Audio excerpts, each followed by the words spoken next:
loves. Swali yakabele. Whose presence does the Holy Spirit represent? Ningo, mwikoma chenu, ako represent. Atenelete. Ningo, mwikoma chenu, atenelete. Whose presence does the Holy Spirit represent?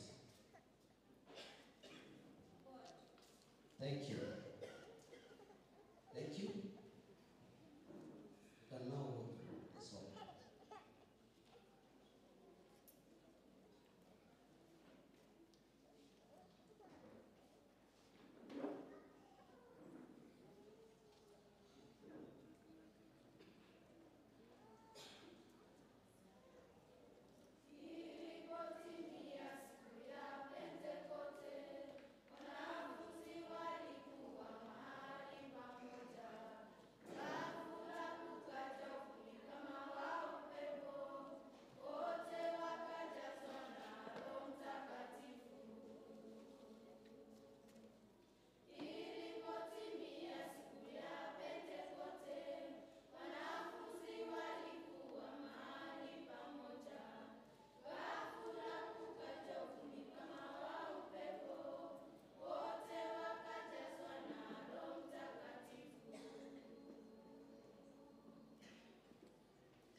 Asante sana, tuwapigie makofi mazuri.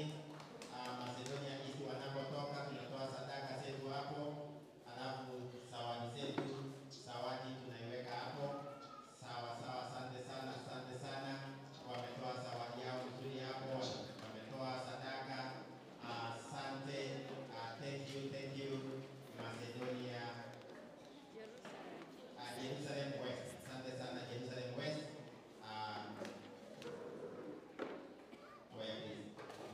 Sasa tunaingia kwa Zion Fellowship. Zion Fellowship wengine. Zion wengine, asante.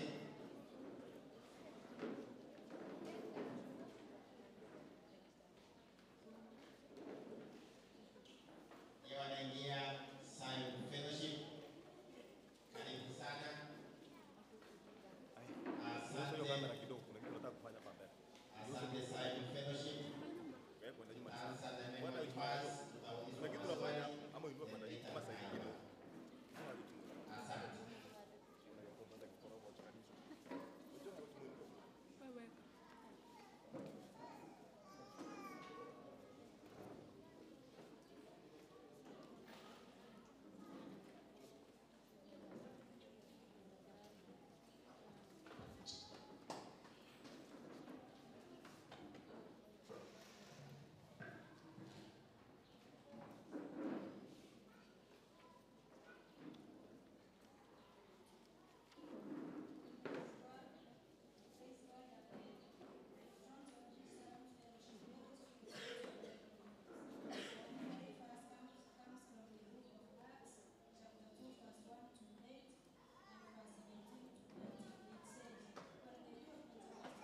Thank you. Naweza endelea. Amen.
Asante, mtoe sadaka yenu na zawadi. Asante sana Zion Fellowship, tutoe sadaka, tutoe zawadi. Amen, amen. Asante sana Zion Fellowship. Wanaoingia ni Macedonia West. Macedonia West.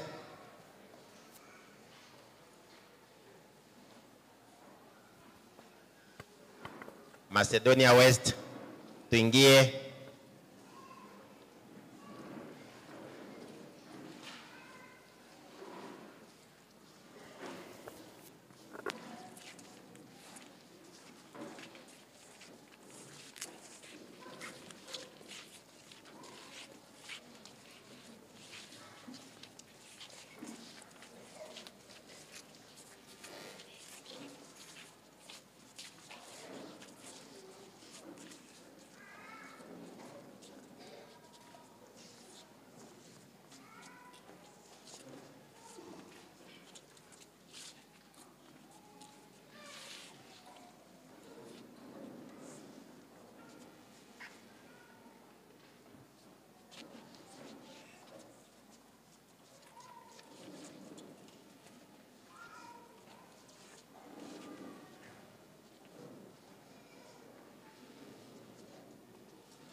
Bwana Yesu asifiwe.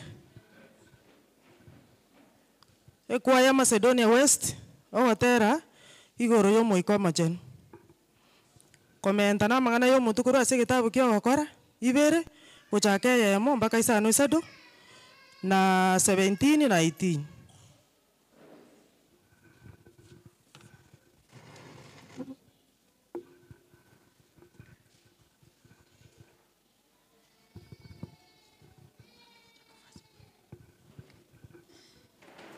Verse 1, it says, when the day of Pentecost had come, they were all together in one place.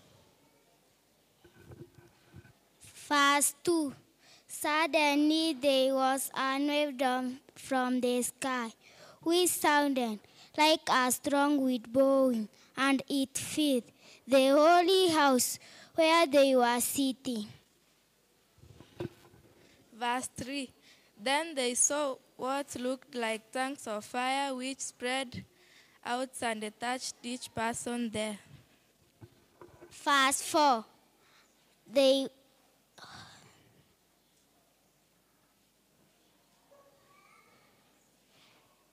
were all filled with the Holy Spirit and began to talk in other language as the Spirit enabled them to speak. Verse 5, there were Jews living in Jerusalem, religious people who had come from every country in the world. Verse 6, it says, and at this sound the multitude came together, and they were bewildered, because each one had them speaking in his own language. Verse 7, and they were amazed and wondered, saying, are not those who are speaking Galileans? Verse 8, how is it then that all of us hear them speaking in other languages? Verse 17, this is what I will do in my last days, God says. I will pour out my spirit on everyone. Your sons and daughters will proclaim my message. Your young men will see visions, and your old men will have dreams. Verse 18, yes, even on my servant, both men and women, I will pour out my spirit on those days, and they will proclaim my message. Say amen.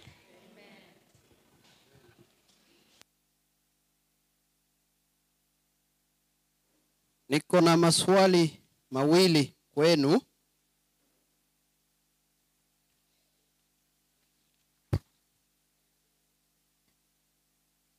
Name 4 symbols used in the Bible to refer to the Holy Spirit. ebimanyerero bine bigotumika ase Bibilia gotumanyia oroyo moikomo chenu ningi.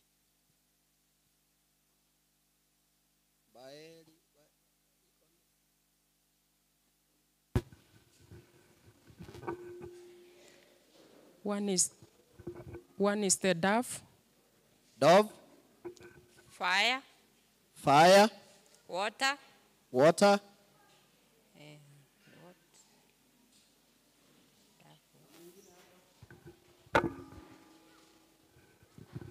wind. wind. Swali ya kwanza mmepata, asante. Swali la pili. State 4 roles of the Holy Spirit in the church today. Roho Mtakatifu anafanya nini kwa kanisa ya kisasa? 4 roles of the Holy Spirit in the Bible, in the church today. Vitu vinne Roho Mtakatifu anafanya kwa kanisa ya kisasa. The Holy Spirit is our comforter.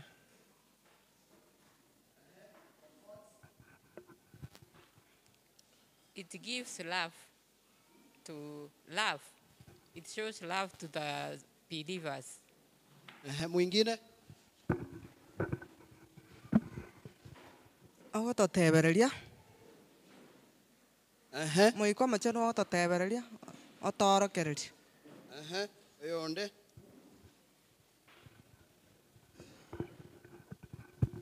It equips and anoints the Christian ministries. Asante. Naweza endelea na wimbo.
Asante Macedonia West, mnaweza toa sadaka na zawadi yenu.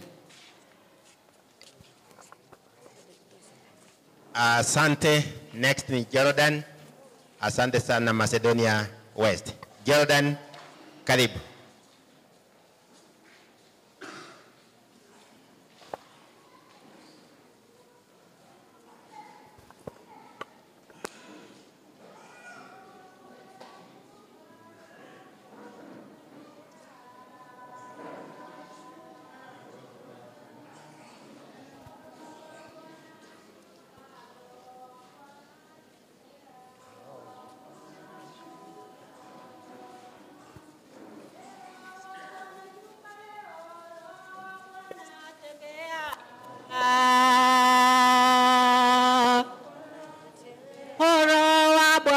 Shuka, Roho wa Bwana tembea. Roho wa Bwana shuka hapa, Roho wa Bwana tembea. Roho wa Bwana shuka, Roho wa Bwana tembea.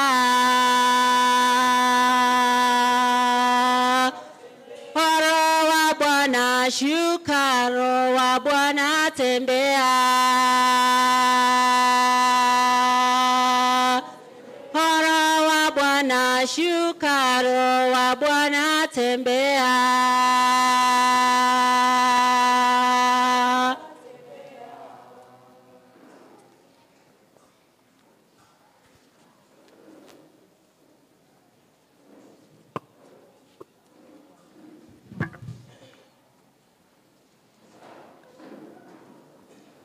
Praise God, church. Praise God again. Front is Jordan Fellowship, ready to present you a song and a memory verse. Our memory verse comes from the book of Acts, chapter 2, verse 1 to 8, 17 and 18. And it says, when the day of Pentecost came, all the believers were gathered together in one. Suddenly there was a noise from the sky, which sounded like a strong wind blowing, and it filled the whole house where they were sitting. Then they saw what looked like tongues of fire, which spread out and touched each person there. Then they saw what looked like tongues of fire, which spread out and touched each person there. They were all filled with the Holy Spirit and began to talk in other languages as the Spirit enabled them to speak. There were Jews living in Jerusalem, religious people who had come from every country in the world. When they heard this noise, a large crowd gathered. They were all excited because all of them had the believers talking in their own languages. In amazement and wonder, they exclaimed, "These people are talking like these are Galileans." How is it then that all of us hear them speaking in our own native languages? This is what I'll do in the last days, God says. I'll pour out my spirit on everyone. Your sons and daughters will proclaim my messages. Your young men will see visions and your old men will have dreams. Yes, even on my servants, both men and women, I'll pour out my spirit in those days and they will proclaim my message. Thank you. I have two questions for you.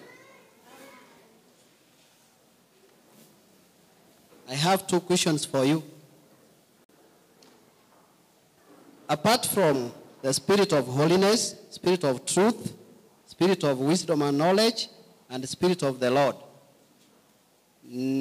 state 4 other names referred to the Holy Spirit in the Bible, apart from those ones I stated.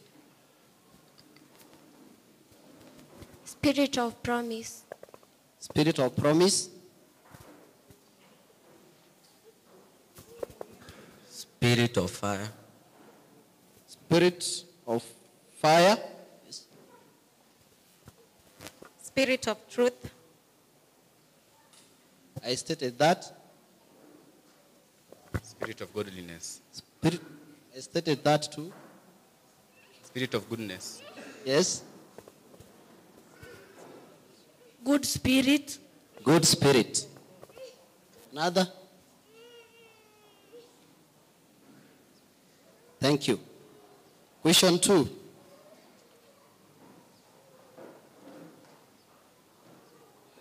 Question 2. Name 3 attributes of the Holy Spirit that make him being referred to a person. 3 attributes of the Holy Spirit that make him referred to as a person. Intellect. Intellect. Emotions. Emotions. And will. And a will. Thank you. You can proceed with the song.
This is Jordan Fellowship, being led by Mrs. Asuma Trusila.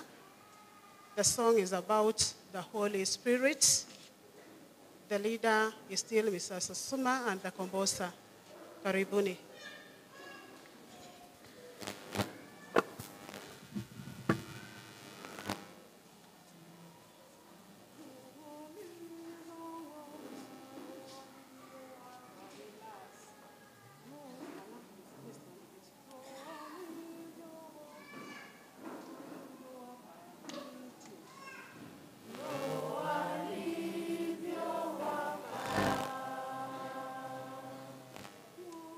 you.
Asante sana Jordan, mnaweza toa sadaka yenu na zawadi.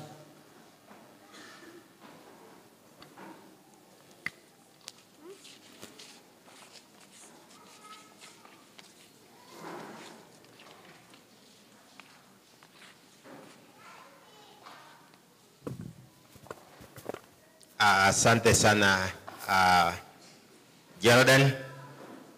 Next ni Jerusalem East.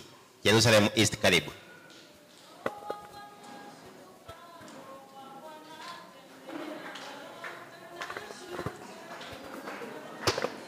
Roho wa Bwana shuka, Roho wa Bwana tembea, shuka Roho. Oh, Roho wa Bwana shuka, Roho wa Bwana tembea. Roho wa Bwana shuka, Roho wa Bwana tembea. Roho wa Bwana shuka, Roho wa Bwana tembea. Roho wa Bwana shuka, Roho wa Bwana tembea. Roho wa Bwana shuka, Roho wa Bwana tembea.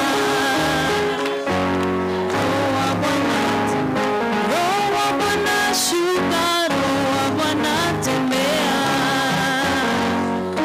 Roho wa Bwana tembea.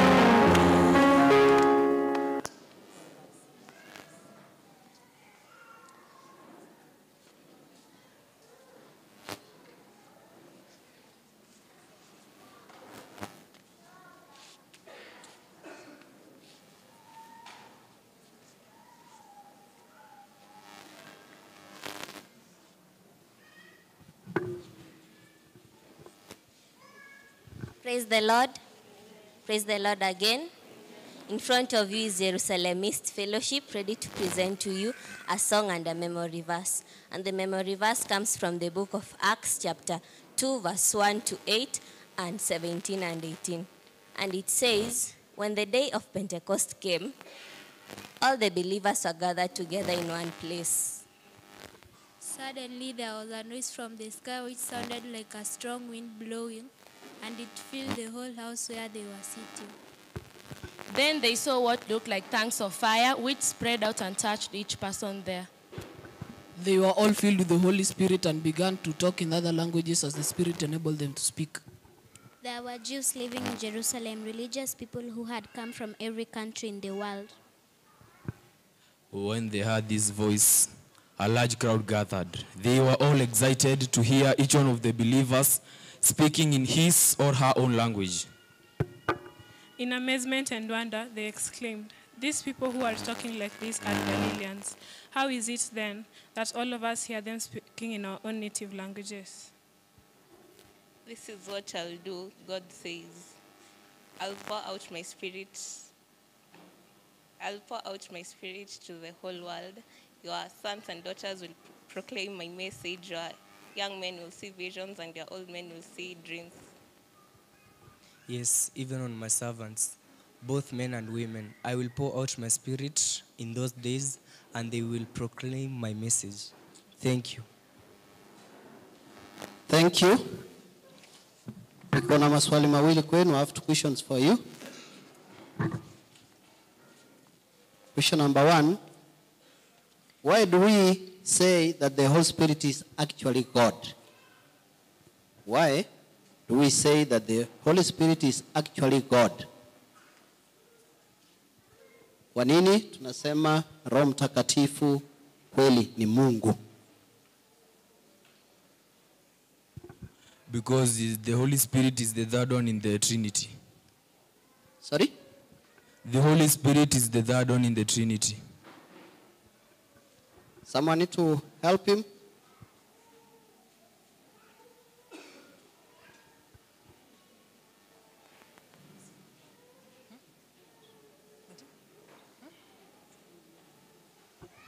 The Holy Spirit works like God. The Holy Spirit works like God. He works like God. Swali la pili. State three differences between the Holy Spirit and between the Old Testament and the New Testament on how the Spirit played his role.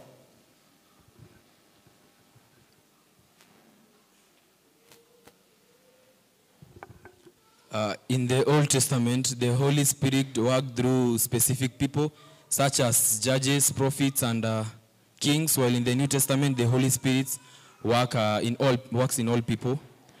That's 1, 2. In the Old Testament, the Holy Spirit is not transformative, but merely prophesied, while in the New Testament, the Holy Spirit fulfilled the prophecies which were already transformed in the Old Testament. That is right. Number 3.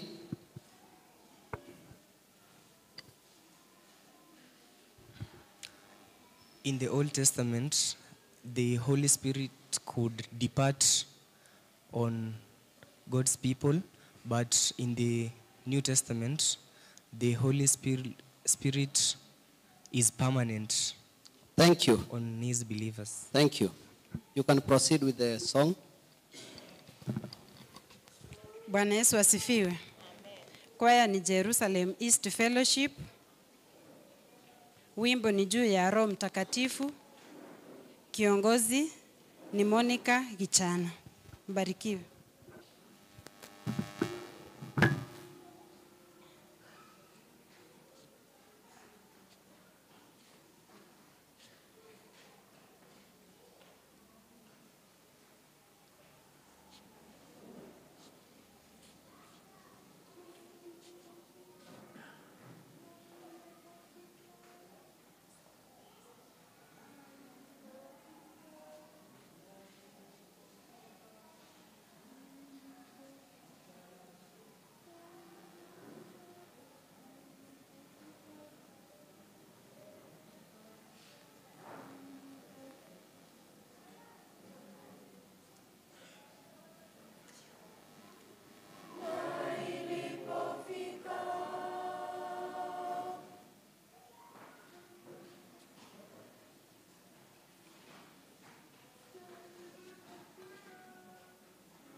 Asante Jerusalem East, mnaweza toa sadaka yenu na zawadi.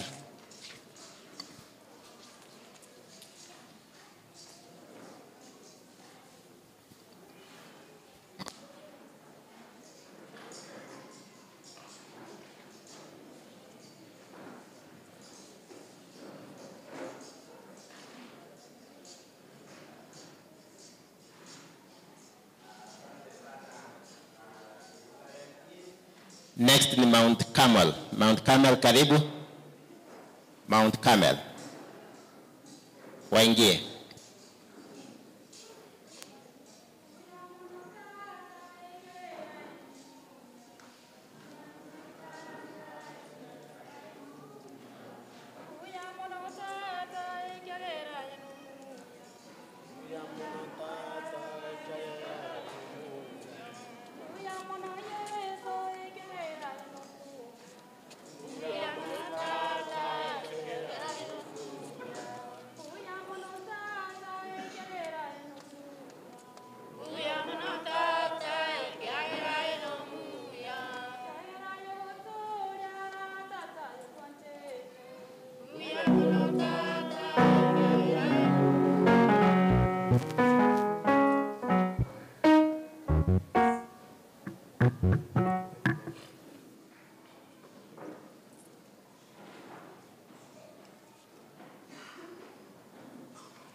Praise God. In front of you is Mount Carmel Fellowship, ready to present a memory verse and a song, where our memory verse comes from the book of Acts, chapter 2, verse 1 to 8, then verse 17 to 18. It says, when the day of Pentecost had come, they were all together in one place. Suddenly, a sound came from heaven like a mighty wind. A sound came from heaven like the rush of a mighty wind, and it filled all the house where they were sitting. And there appeared to them tongues as of fire, distributed and resting on each one of them. And they were all filled with the Holy Spirit and began to speak in other tongues as the Holy Spirit enabled them. Now, in Jerusalem, our dwelling in Jerusalem, Jews, devout men from every nation under heaven. And at this sound, the multitude came together, and they were bewildered, because each one heard them speaking in his own language. They were amazed and wondered, saying, are not all these who are speaking Galileans? And how is it that we hear each of us in his own native language? 17. And in the last days it shall be, God declares that, I will pour out my spirit upon all flesh. Your sons and your daughters shall prophesy. Your young men shall see visions, and your old men shall dream dreams. Yeah, and on my men servants and on my maid servants, in those days, I will pour out my spirit, and they shall prophesy. Amen. Thank you. Thank you, Mount Carmel. Niko na maswali mawili kwenu. Name 4 symbols in the Bible that it refers to the Holy Spirit. Fire, dove, wind, and water. Thank you. Swali la pili. Who is the Holy Spirit?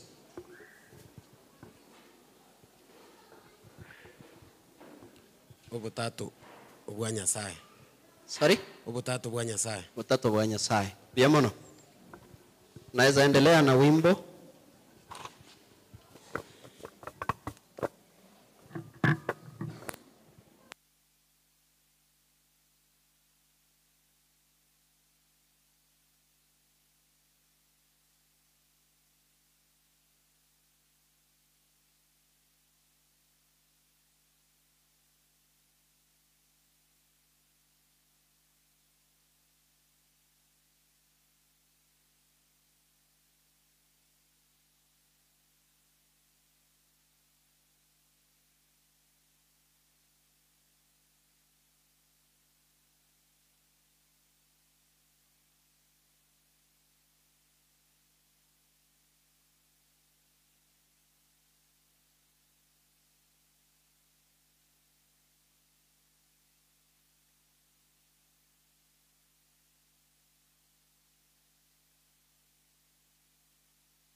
Asante sana Mount Carmel, mnaweza toa sadaka yenu na sadaka na zawadi, sorry.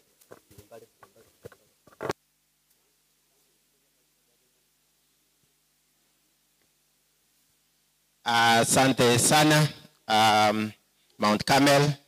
Next ni Macedonia East, na tunyamaze sote. We are making noise. Ikiwa mtoto amekaa karibu na wewe, akae vizuri, asisongeze viti, maintain silence. Asante. Karibu sana Macedonia East.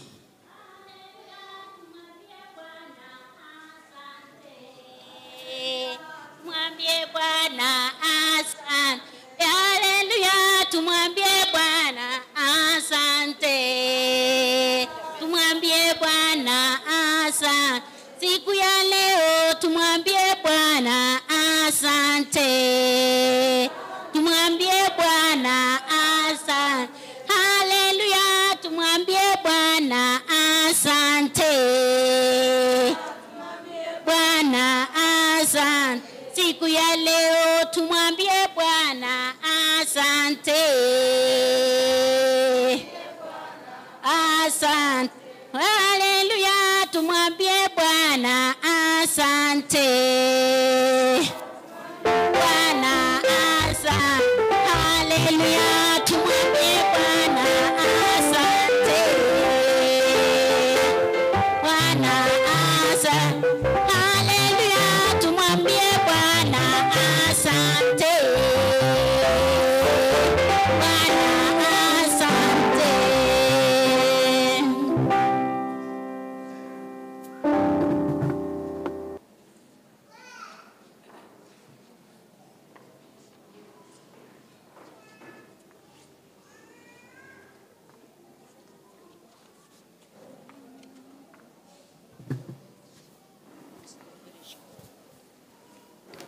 Praise God.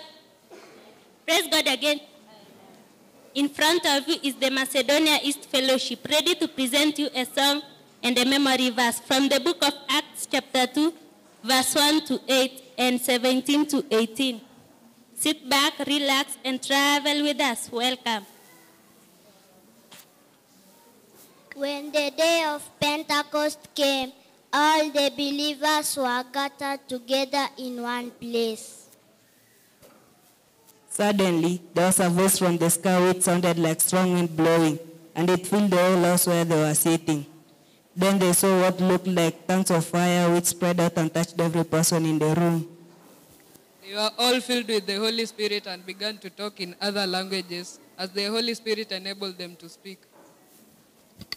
There were Jews living in Jerusalem, religious people who had come from every country in the world. When they heard this noise, a large crowd gathered. They were all excited because all of them had the believers talking in their own languages. In amazement and wonder, they exclaimed, these people who are talking like this are Galileans. How is it then that all of us hear them speaking in our own native languages? This is what I will do in the last days. God says, I will pour out my spirit on everyone. Your sons and daughters will proclaim my message. Your young men will see visions, and your old men will have dreams. Yes, even my servants, both men and women, I will pour out my spirit in those days, and they will proclaim my message. Say amen. Asante. Nina maswali mawili kwenu. Swali la kwanza, where is the Holy Spirit's area of operation? Roho Mtakatifu anafanya kazi wapi siku hizi?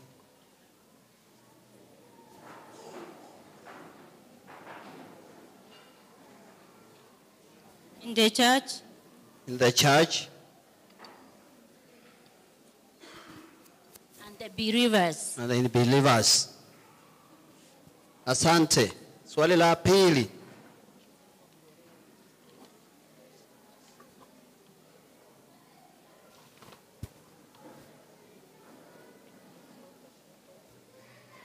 Now that the Holy Spirit is referred to as a person, name 3 things that he does or is able to do.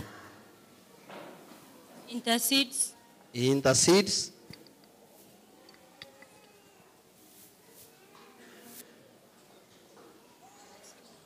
Kwa vile Roho Mtakatifu ni mtu, anaweza kufanya nini? Comforts. Comfort. Teaches and guides. Teaches and guides. He loves. He loves. Asante, asante. Mungu awabariki. Endelea na wimbo.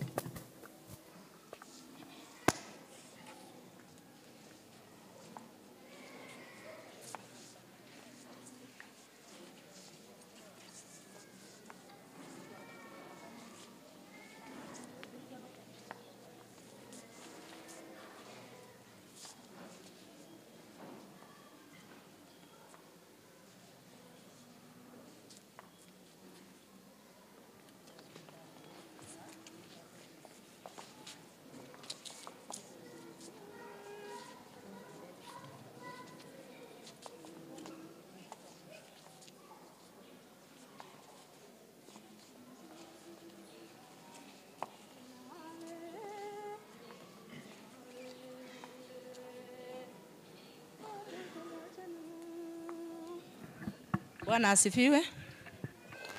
Ninaongoza hii kikundi kwa kuimba Nikale Nikemumama Fellowship Macedonia East.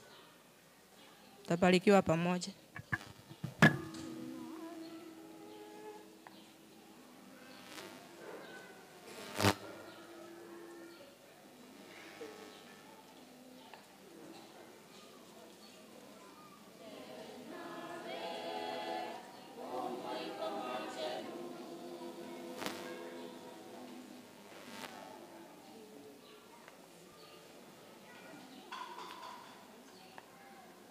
Mary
Asante sana, mnaweza toa sadaka na zawadi.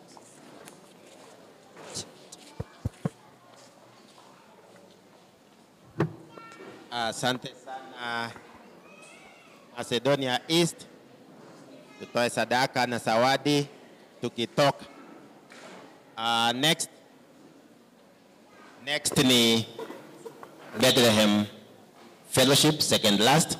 Bethlehem Fellowship kwa cheni ndio itakuwa ya mwisho, iko nyuma yao.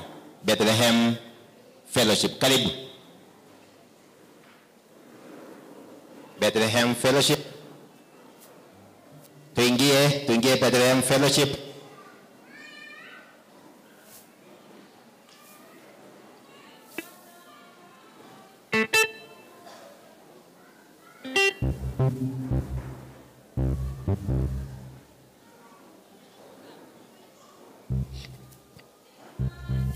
Neema yake Bwana, neema yake Bwana.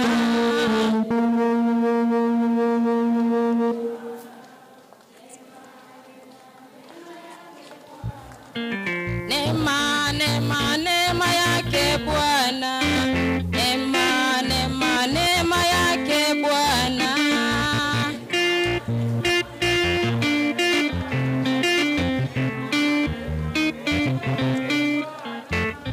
Obia wanyasaye, obia wanyasaye.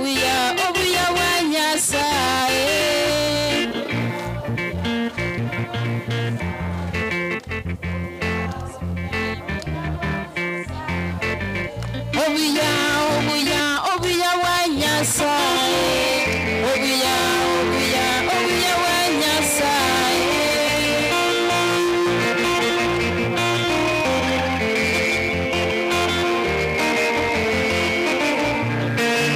Neema yake Bwana, neema yake Bwana.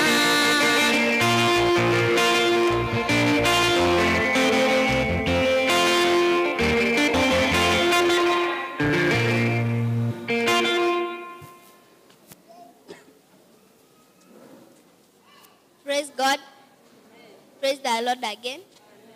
Before you is Bethlehem Fellowship, ready to present to you a song and a memory verse. Our memory verse comes from the book of Acts, chapter 2, verse 1 to 8, 17, and 18. Verse 1 says, when the day of Pentecost came, all the believers were gathered together in one place. Verse 2 says, suddenly a noise came from the sky which sounded like a strong wind blowing, and it filled the whole house where they were sitting. Verse 3, then they saw what looked like tongues of fire, which spread out and touched each person there. Verse 4, they were all filled with the Holy Spirit and began speaking in other languages as the Spirit enabled them. Verse 5, there were Jews living in Jerusalem, religious people who had come from other countries in the world. Verse 6, when they heard this noise, a large crowd gathered. They were all excited to hear. They were all excited because they heard the believers speaking in his or her own language. Verse 7, in amazement and wonder they exclaimed, these people are talking like these are Galileans. Verse 8, how is it then that all of us hear them speaking in our own native languages? Verse 17. This is what I will do in the last days. God says, I'll pour out my spirit on everyone. Your sons and daughters will proclaim my message. Your young men will see visions, and your old men will have dreams. Verse 18.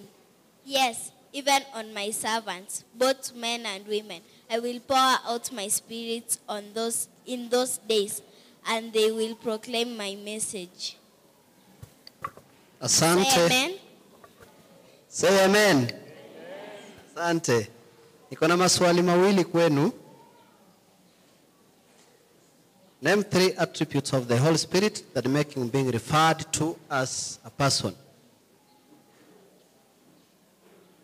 Vitu vitatu ambavyo vinafanya Roho Mtakatifu aitwe mtu.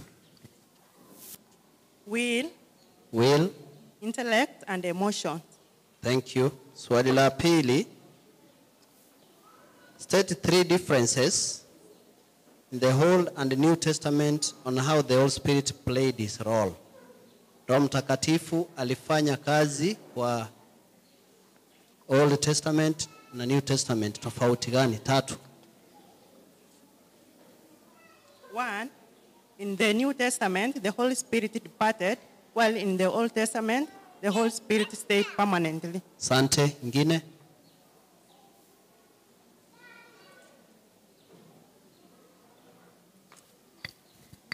In the Old Testament, the Holy Spirit worked with individuals, while in the New Testament, it worked with worshippers. Asante.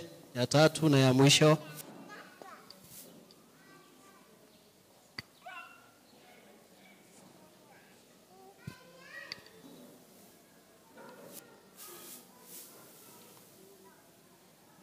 Mpatie kuna swali. In the Old Testament, the Holy Spirit prepared for the coming of Jesus Christ, while in the New Testament, the Holy Spirit prepared people to work for God. Asante. Asante, mnaweza endelea na wimbo.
Asante sana Bethlehem, mnaweza toa sadaka na zawadi yenu. Asante sana Bethlehem. Tunaingia kwaya ya mwisho. But before kwaya ya mwisho waingie, ningependa watu wote ambao wako nje sasa waingie ndani. Okeli, ukiwa huko nje hakikisha watoto wote wametoka huko chini. Mtu yeyote ambaye ako nje aingie kanisani. Hakuna kwaya tena ina practice huko nje. Wacha tuingie wote. Asante. Ugamba, nataka upite hapo uhakikishe watu wote wameingia. Wale ambao wanabaki nje peke yao ni Goshen. Goshen wabaki hapo, wataingia wakati kila mtu amekaa. Asante, naona wanaendelea kupanda. Watoto wote watoke huko chini, tuingie hapa juu wote. Na ikiwa tumekaa tunyamaze kabisa, ndio kwaya ya mwisho. Tukimaliza kutoka kwaya ya mwisho, tutaingia announcements. Baadaye tutatoa sadaka zetu, ndio tuingie neno la Bwana. Asante. Nataka mtulie kabisa, hakikisha umepata mahali pa kukaa, ndio kwaya ya mwisho ingie.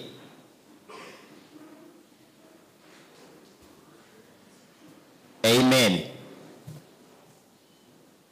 Asante. Na tusipige kelele, tunyamaze kabisa. Kwaya ya mwisho ikimaliza, program ya kanisa itaendelea kawaida. Goshen Fellowship, karibu sana.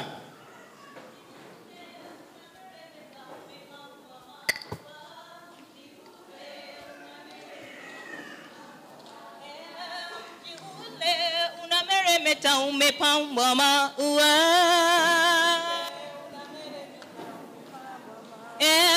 Mji ule unameremeta umepambwa maua. Mji ule unameremeta umepambwa maua. Kanisa letu waimbaji, watu wote, mji ule unameremeta umepambwa maua. Jiji lile linameremeta limepambwa maua. Watu wote, kanisa letu, kwaya zetu, wachungaji, mji ule unameremeta umepambwa maua.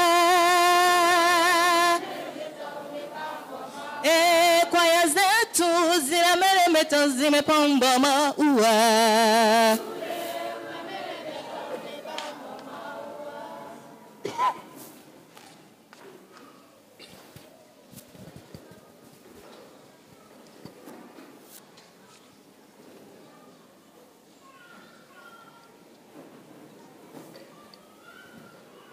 Mutuye inongo Goshen Fellowship. Gutu guchiko batera lio gotera. Weke gusi goro yo muikomo chen. Ne memory verse kurwa segetabu yo kora kwa batomu ibere makaisa no isato tu meto ende 17 na 18. Ekero lituko lya Pentecost lya igete bonsi nigo barenge asamu. Mubasukano okogusa kugacha kurwa iguru. Okogusa buna owekera mbauti gekogusa nechingu. Kugaichora enyumba yonsi ase baikaransete. Chimeme buna echiomorero chikabaorokera. Chikabatananekera. Nainde chikabaikaransera kera oyomo obo. Bonsi bagaichorwa no moika omochenu.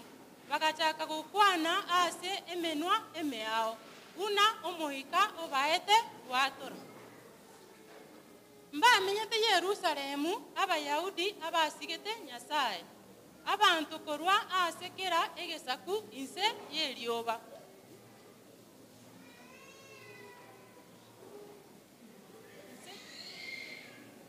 Ekero eriogi eri ryaigwetwe omuganda ugasangererekana amo ukaba nogukumia ekiagera kira oyomo abaigwete bagukwana ase omunwa oye omonyene bagakumia bonsi na goichana bagatebania ine aba bonsi bagukwana tibali abagaliri inaki yabaiga intweto igwete kira oyomo ase omunwa oye aiboretwe noro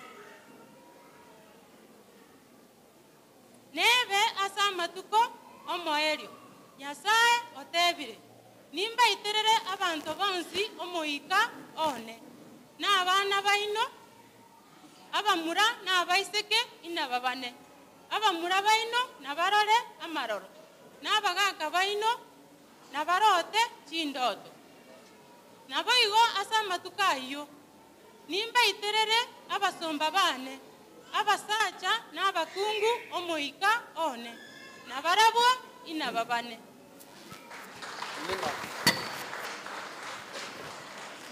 Amina. Iko na maswali mawili kwenu. Swali la kwanza. The Holy Spirit is referred to by many different names in the Bible. State for those names. Roho Mtakatifu anajulikana kwa majina mengi kwa Biblia. Nataka mnitajie majina manne ya Roho Mtakatifu.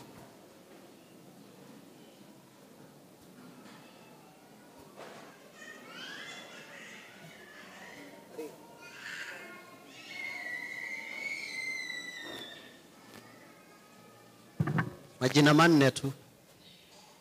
Vile Roho Mtakatifu anajulikana katika Biblia. Na kiomo ikomo chenu wakurukwa ase Biblia bwata malieta mange. Spirit of truth. Spirit of truth. Spirit of truth. Spirit of life. Spirit of life. Spirit of knowledge and wisdom. Spirit of knowledge and wisdom. Spirit of eternal life. Eternal life. Tano. Kuna wengine pale wanataka waseme. Spirit of promise. Spirit of promise. Good spirit. Good spirit. Asante. Swali la pili. Name 4 symbols used in the Bible to refer to the Holy Spirit. Wind. Wind. Fire. Fire. Dove. Dove. And water. Sawa, asante. Nimepata maswali yao. Mnaweza endelea na wimbo.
Asante Goshen. Mungu awabariki. Mnaweza toa sadaka na zawadi yenu. Mnaweza toa sadaka na zawadi. Asante sana Goshen Fellowship ndio wamekuwa wa mwisho. Asante sana kwa ya sote kwa nyimbo ambao zimekuwa ni za kufana sana about the Holy Spirit. Ndio sisi wote tupate kuimba. Ningependa mmoja akuje na chorus moja, sote tusimame tuimbe tukimkaribisha secretary wetu atuletee matangazo, na baadaye ndio praise and worship itakaribisha mnenaji. Chorus moja, yule ambaye ako na chorus nzuri ambayo itatufanya sote. Kuna wengine ambao hatujaimba na sisi tuimbe. Bwana Yesu asifiwe. Chorus. Amen. Chukua hiyo opportunity haraka, kimbia mbele utuongoze kwa chorus. Asante. Asante. Amekuja. Asante sana.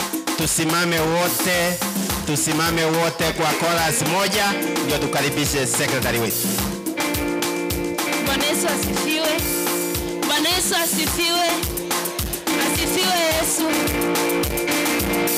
Bwana nimerudi tena. Yesu nakushukuru.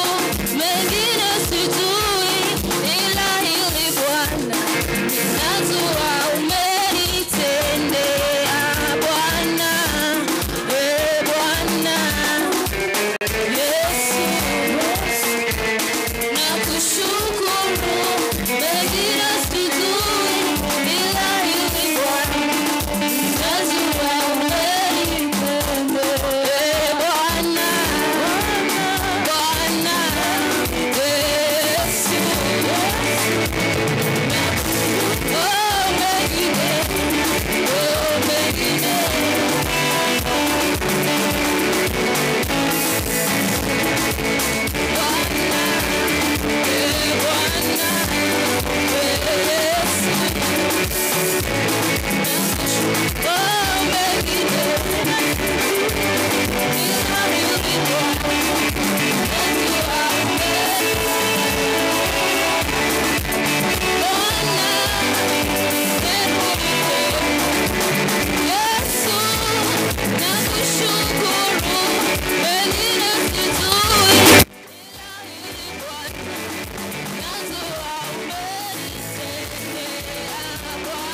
Bwana asifiwe.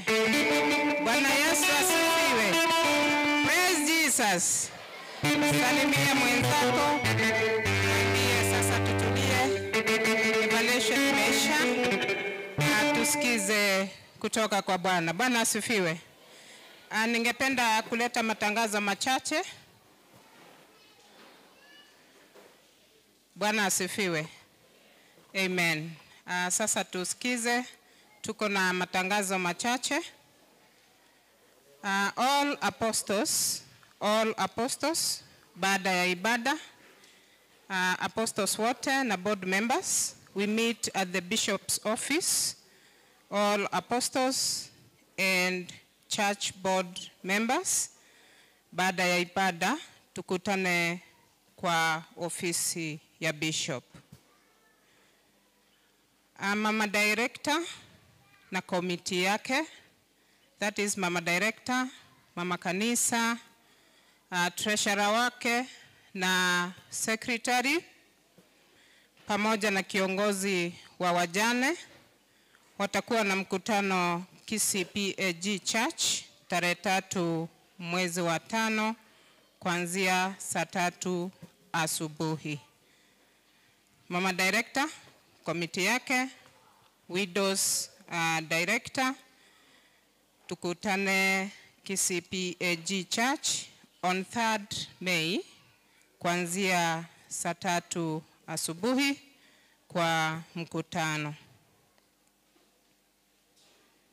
Hiyo siku bado tarehe 3 mwezi wa 5, all pastors' wives, mabibi wote wa wajungaji watakutana kuanzia tarehe 5, kuanzia saa 5, the same date tarehe 3 mwezi wa 5, all pastors' wives watakutana KCPAG Church kuanzia saa 5 asubuhi.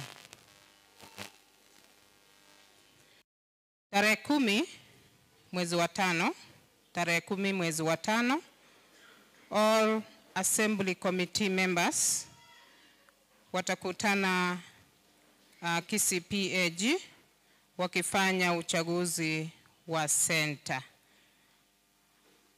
All assembly committee members to attend center election meeting on 10th May at KCPAG Church kuanzia saa 3 asubuhi.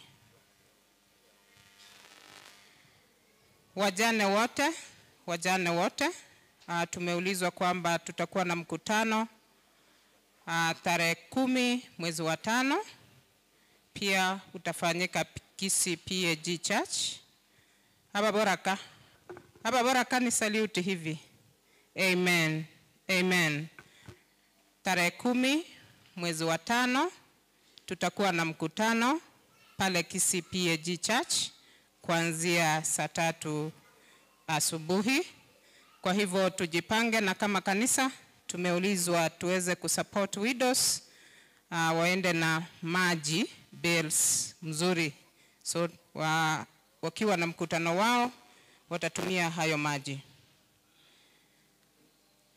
Church choir tutachukua break this week, tutapumzika church choir. Hii wiki yote tutapumzika, alafu tutaanza mikutano yetu next week Monday. So church choir members tunachukua break ya 1 week, alafu tutaanza tena wiki ijayo Jumatatu. Kumalizia, kuna shule hapa iko pale Kisumu on your way to Dunga Beach, inaitwa Victory Christian School. Victory Christian School ni mixed day and boarding school, na iko na classes, iko na daycare, iko na play group, iko na primary, ile tunaita lower primary grade 1 to 3, iko na upper primary grade 4 to 6, halafu iko na junior secondary, that is grade 7 to 9. Na kama uko interested, tuko na flyers hapa.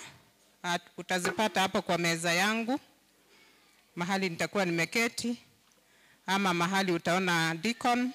Tuko na hizo flyers ili uweze kupata more information kuhusu hiyo shule. Asante sana, tunamalizia hapa kwa matangazo kwa leo. Kwa sasa nataka nikaribishe wageni wote walio pamoja na sisi. Bwana asifiwe. Kama wewe ni mgeni, ni siku yako ya kwanza kufika Nyamataro PAG, naomba unisalute hivi. Mgeni, amen, amen. Tusimame tu wageni mahali tupo. Na kama uko na mgeni hapo kando, tafadhali nisaidie kukaribisha huyo mgeni. Amen. Tukaribishe wageni wetu vizuri kwa makofi. Makofi mazuri ya wageni. Amen. Amen. Barikiwa sana wageni wetu, na baada ya ibada msiwe na haraka ya kutoka. Tutakutana, kutakuwa na meza pale karibu na mlango. Tutajuana zaidi na Mungu awabariki. Ni wakati tunaenda kutoa sadaka zetu pamoja na saka, na ningeita praise and worship. Tukienda kutoa sadaka zetu, na ikiwa unatoa sadaka yako ama fungo kupitia M-Pesa, tuko na tili ya kanisa. Ikiwa ungependa kutoa kupitia kwa M-Pesa, tuko na tili ya kanisa, nayo ni 331388 331388. Na ninachukua hii fursa kushukuru wale wenzetu wote marafiki ambao wanaendelea kutitazama kupitia kwa social media yetu. Asante sana kwa kuchangia kutangaza injili ya Bwana. Praise and worship.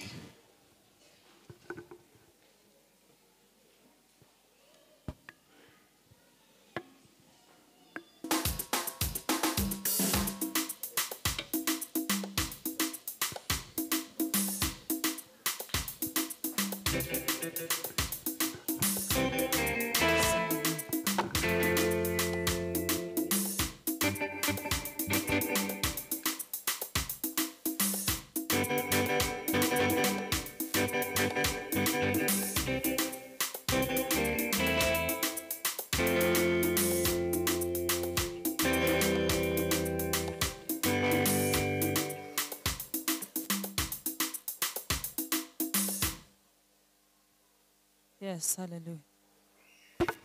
Tulete sadaka zetu.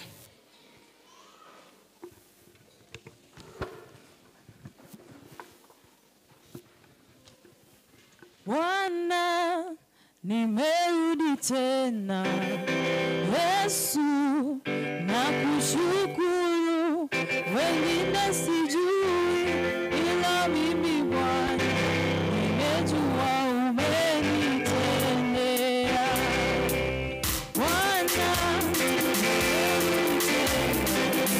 Yesu, nakushukuru. Wengine sijui,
kwako ana heshima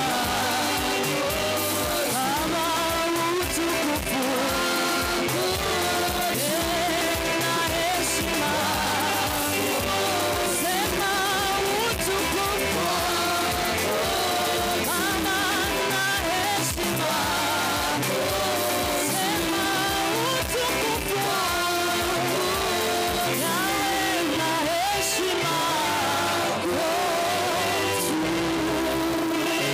Tuamini tunapoombea sadaka. Baba wetu, katika jina la Yesu Kristo, tunalienzi na kulitukuza jina lako mchana wa leo. Asante kwa sababu ya wema na fadhili Bwana, upendo wako mwingi umetupa nafasi tena kukutana katika nyumba yako Bwana. Hoja yetu mahali hapa ni kuabudu na kusikia kutoka kwako Bwana. Asante kwa sababu ya viwango ambavyo tumeenda Bwana, tumeona wema wako. Na kushukuru kwa sababu ya matoleo ambayo Bwana yametolewa madhabahuni hapa.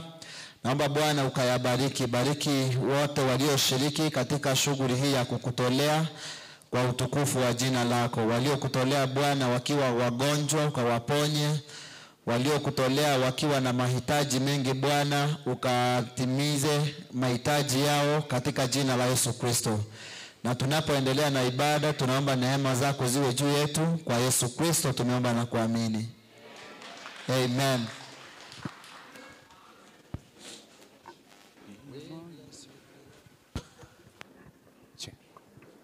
Bwana asifiwe. Amen. Tuinike tumsifu Bwana. Mwakera Yesu chingovi. Nebi iliato. Senge nchera. Obekile kurwa saba kulo. Otokwere ile bionzi. Amen. Mwakera Yesu chingovi.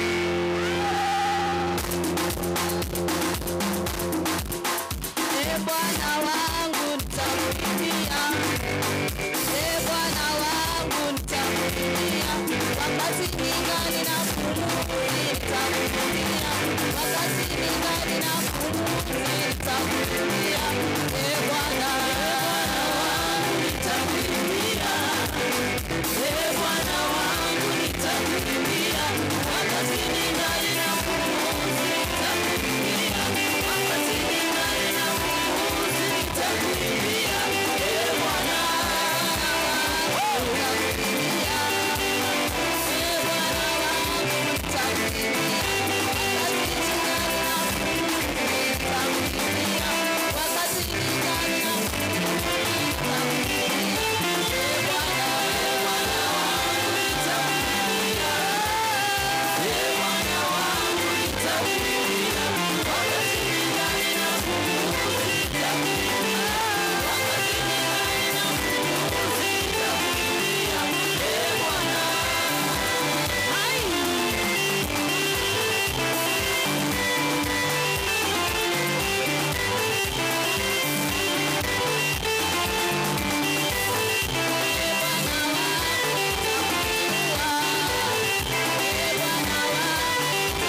ufalme wa amani.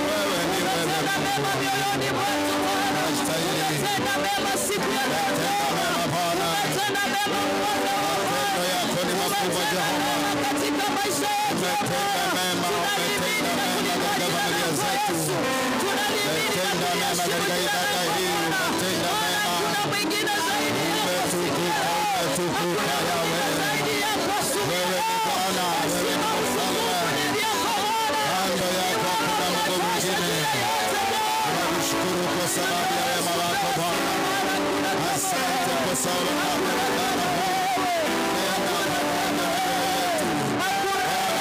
Bwana ukanene pamoja na kila mmoja ambaye ako ndani ya nyumba hii katika jina la Yesu Kristo. Asante Bwana. Haleluya.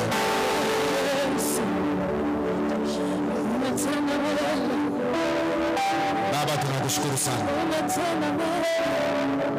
Hakuna Mungu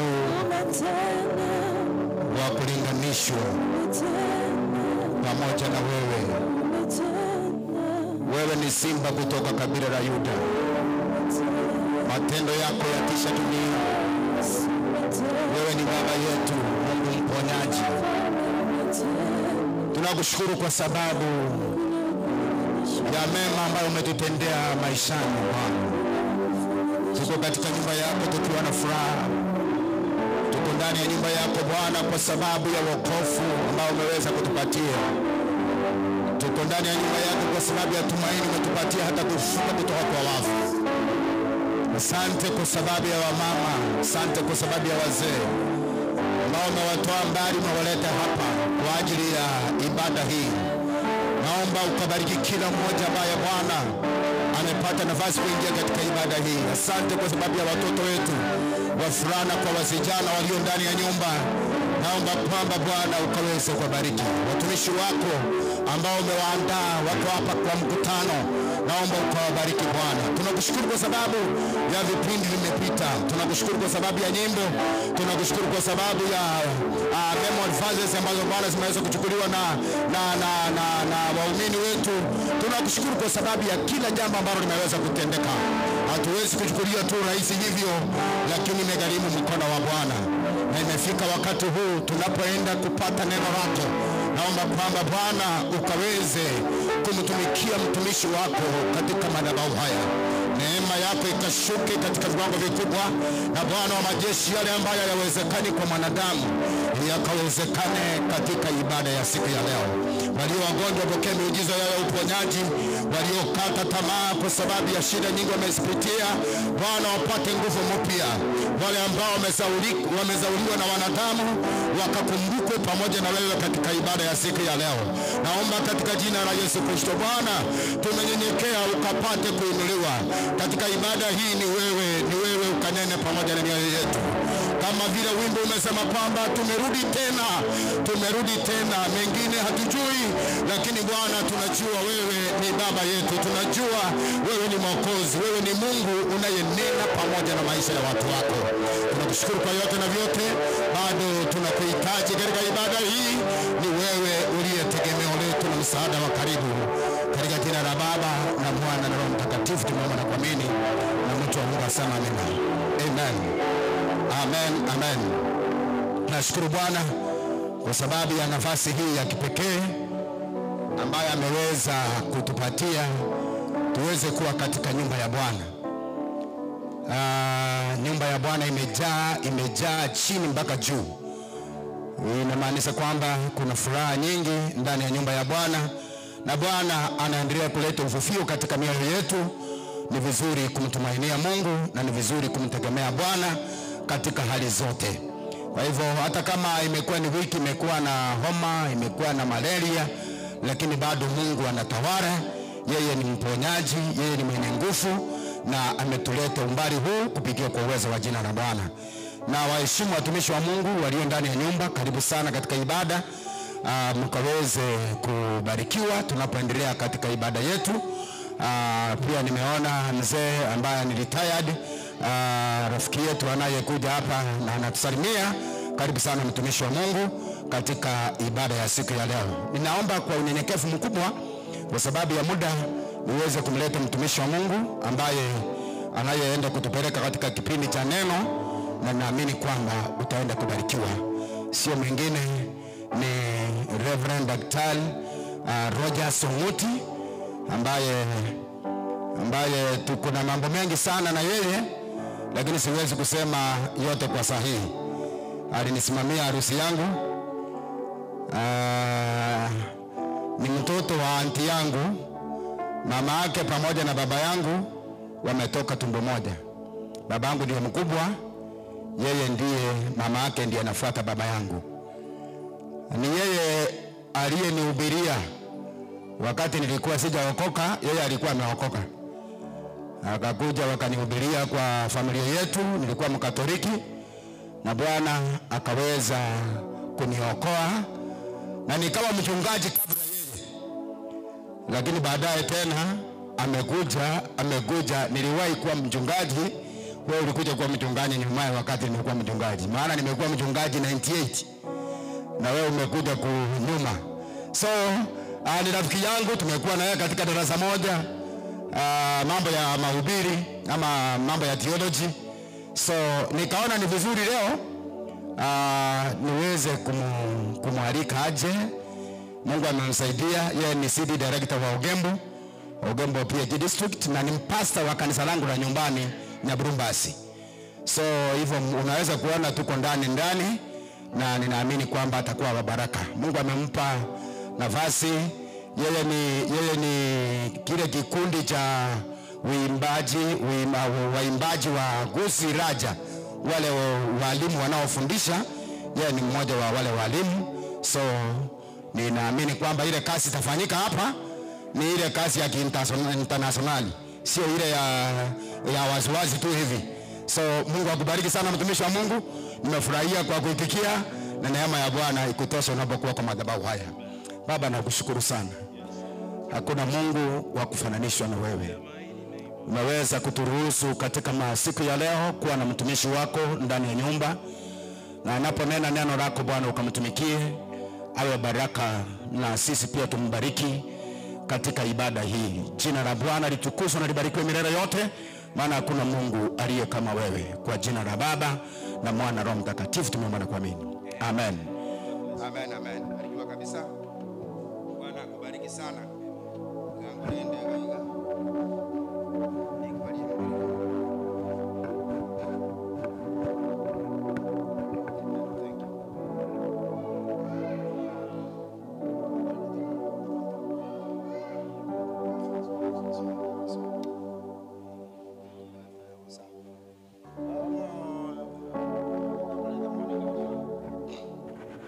Bwana, najua kwamba wanipenda.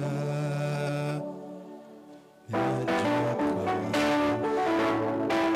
Bwana, ninajua kwamba wanipenda. Ninajua kwamba wanipenda. Bwana Yesu, najua kwamba wanipenda.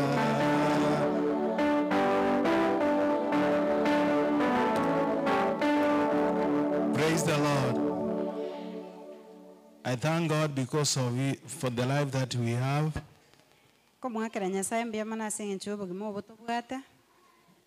And I am here for the grace of God. Wakati ndugu waliponiita kwamba nije, ndani yangu nilionelea si leo, nikaona ni siku nyingine, si leo. Na tangu niingie nilipolazimisha, nimekuja hapa nikijiuliza niseme nini kuhusu watu wa Mungu. Nimekuwa nikishughulikia na nyimbo. Bwana asifiwe. And in the process, nimekuwa nikijiuliza nitasema nini hasa kwa watu wa Mungu.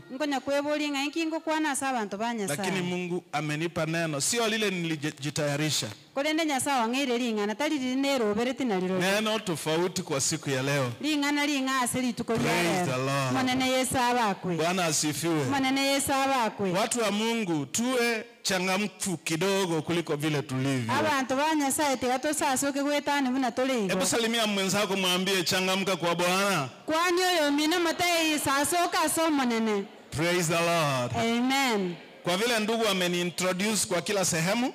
Esenge njoyo minto ntebere chinse amachansi. Na nirudie tena. Naende nyakuirorera. Tusonga wapi? Tusuke motu. Bwana asifiwe. Amen. Fungua kitabu cha Job chapter 1. Tiato igole kitabu kia Ayubu eyemo. Mstari wake ni wa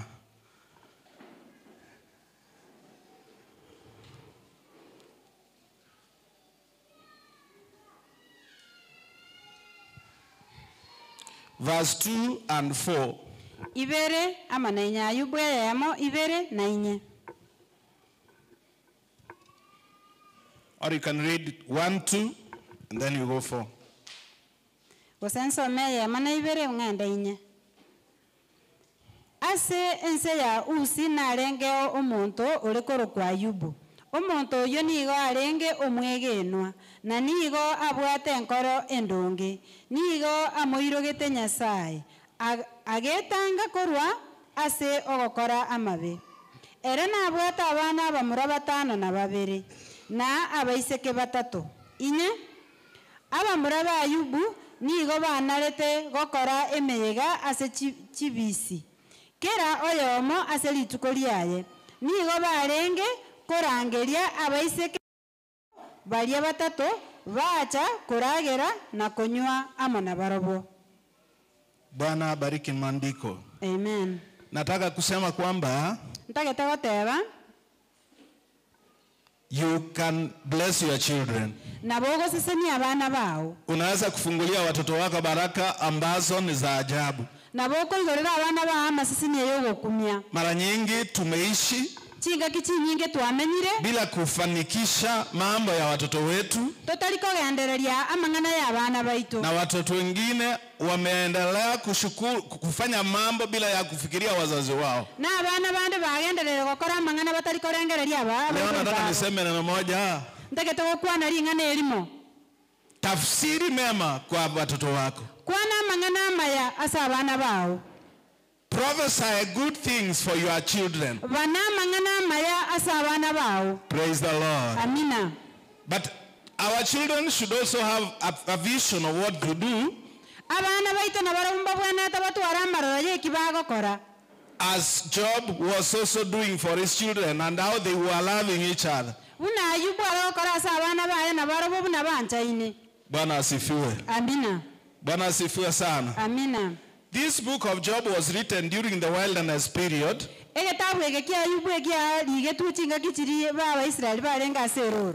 it is having a character of Job behaving the way Christ was behaving.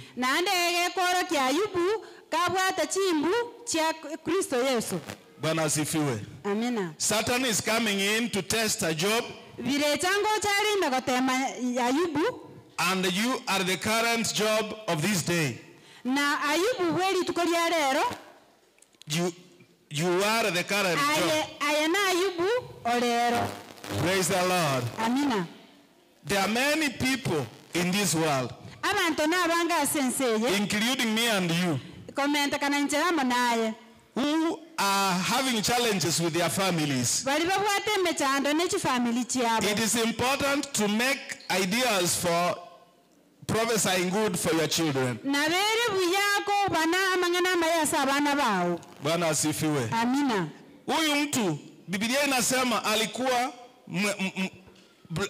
upright. He was an upright man.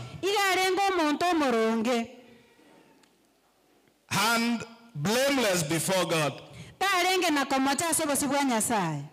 And he feared God. Number one, he was blameless before God. tarenge na komacha asobosi bwa Nyasaye. Number 2, he was upright. Egia kabere garengo omonto omorungu. Number 3, he feared God. Egia gatatu iga mwoboete Nyasaye.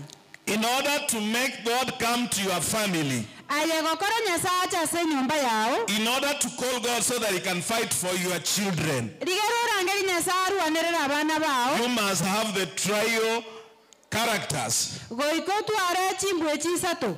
Number 1, be blameless before God. Kabe otari na kemo asobosi bwa Nyasaye. Number 2, be upright before God. Kabe omonto omorungu asobosi bwa Nyasaye. Number 3, fear God in everything you do. Ekia gatatu obwa Nyasaye asikere gento konyoga. Praise the Lord. Manene Yesu abako. When we shall fear God, ekeroto amwo bwa Nyasaye, we shall now be able to know that if I do this, I will mess before my Creator. igotora amenyanga karonda akore ke gonda na mache asobosi bwa motongi one. I fear sinning. Igonga boete kuiba.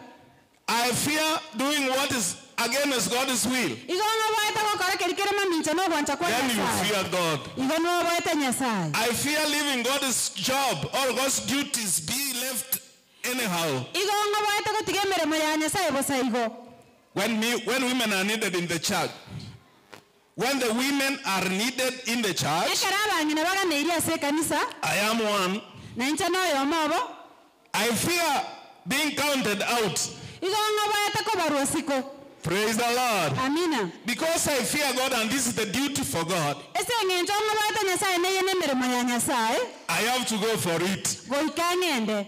You call on God because you fear Him. Igo kumuranga Nyasaye se ngencho muoboete. And wherever you fear God, Na andi chinga kichonsi chiri muoboete. all the promises of the Bible, Chire chonsi chira ase Biblia ime. all the promises that Abraham was given, Chire chonsi ipi chiri Abrahamu aetwe. they become yours. Igo chiko bechi yao. Praise the Lord. Manene Yesu abakwe. My brothers, fear ye God. Abamureba minto mwobo ya Nyasaye. Praise the Lord. Amina. Bwana, najua wewe wanipenda. Najua wewe wanipenda. Although sometimes Naonya chinga kichinde. in these big churches, Asichikanisa echi chinene. the singing is the instrument Ogotera ne ebyombo. and the instrument is the singing. Ne ebyombo n'ogotera. But that's not the case. Ekitali ngebwene The singing ekikola must be the person. ogotera okubwene atakoba omuntu. The instrument is just an accompaniment. Ebyombo ebigo tobwatisya. Praise the Lord. Manene Yesu abakwe. Tell your friend, let the instrument accompany my singing. Teyo yo mino ngatiga ebyombo bibwaterane n'ogotera. Wherever we sing, Andonsi ase we togotera. call upon God's blessings. Igo tokorangeria amaseseni ya We call Nyasaye. upon the heavens to come in our midst. Igo tokorangeria igoro yacha katikati yaitu. Bwana, najua wewe wanipenda. Bwana, najua wewe wanipenda. If you want to accompany the instruments and then tell the instrument to sing before you sing. One gotaete kubwatisi ebyombo taiba n'ebyombo bitere nyuma otaratera. Bwana, ninajua wewe wanipenda.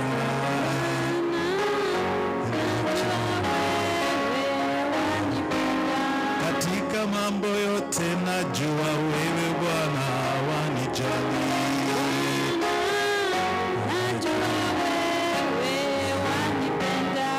Every time a woman or a man of God fears the Creator, Chinga kichionsi ekaro omusubati gosomo gako Nyasaye obwete omutongi oye. the Lord now makes a shelter in his home. Nyasaye gakorosia omenye asare. He makes a shelter in his workplace. Yakorosia omenye asare okore emeremo. He makes a shelter in everything that he does. Iga okora omenye asekere gento keria Wakati gakora. Biblia inasema kazi ya mikono yako itabarikiwa, Ekero marika gotabange emeremo ya maboko ao naseseniwe. ni kwa sababu umemwogopa Mungu. Nase ng'encho kwa mwoboire Nyasaye. Bwana asifiwe. Amina. Wale watoto wa Ayubu walimwogopa, Ayubu mwenyewe alimwogopa Mungu. Ayubu mwenyewe ga mwoboete Nyasaye. Na akaona ndugu na dada, watoto wake vijana na wasichana wamekusanyika, Na anda akarora abana baya bamurana abaisike basangererekanire. wanafanya parties in everyone's house. Bagokora moyega asekero nyumba yoyo mobo. And every time they call for parties, Na kera chinga kia karabale gotwara moyega. wanaita dada zao kutoka mahali wameolewa. Igo bale korangeli basibati bamwe abakorwa sebaka nyumba. Wanakuja, wanaketi pamoja, wanakula. Bacha baikaransa amo baragera. Wanafurahia. Bagoka. Mzazi uliye hapa ndani, ayo moibali olega. Utaonaje watoto wako wa kiume na wa kike wameketi pamoja wakila pamoja na kucheka? Na kiora olekera wana babo murena abaiseke baikaransa. Roho yako huzunika ama ufurahia? Omoyora omego seora goke. Bwana asifiwe. Amen. Na baada ya huo mkutano kumalizika, Biblia inasema Ayubu alisonga mbele akatoa sadaka. Akalipa mbele za Mwenyezi Mungu. Akisema Mungu, inaweza ikawa watoto wangu wamekukosea kwa kujua ama kutojua. Ninaleta hii sadaka kama sacrifice mbele yako. Bwana ushughulikie maisha yao. Bwana asifiwe. Kanisa letu wa Kristo walioko makanisani, we want to do project very well in every department. Unakimbia usiku na mchana. Unakimbiza mambo hapa na pale. Umewahi fikiria hii maneno ambayo Ayubu alisema? No, kwa nini kalengerelia mangana ya Ayubu akwanete? Bwana, manene. Nimeleta hii sadaka mbele yako. Na letreke mwanseke motuo.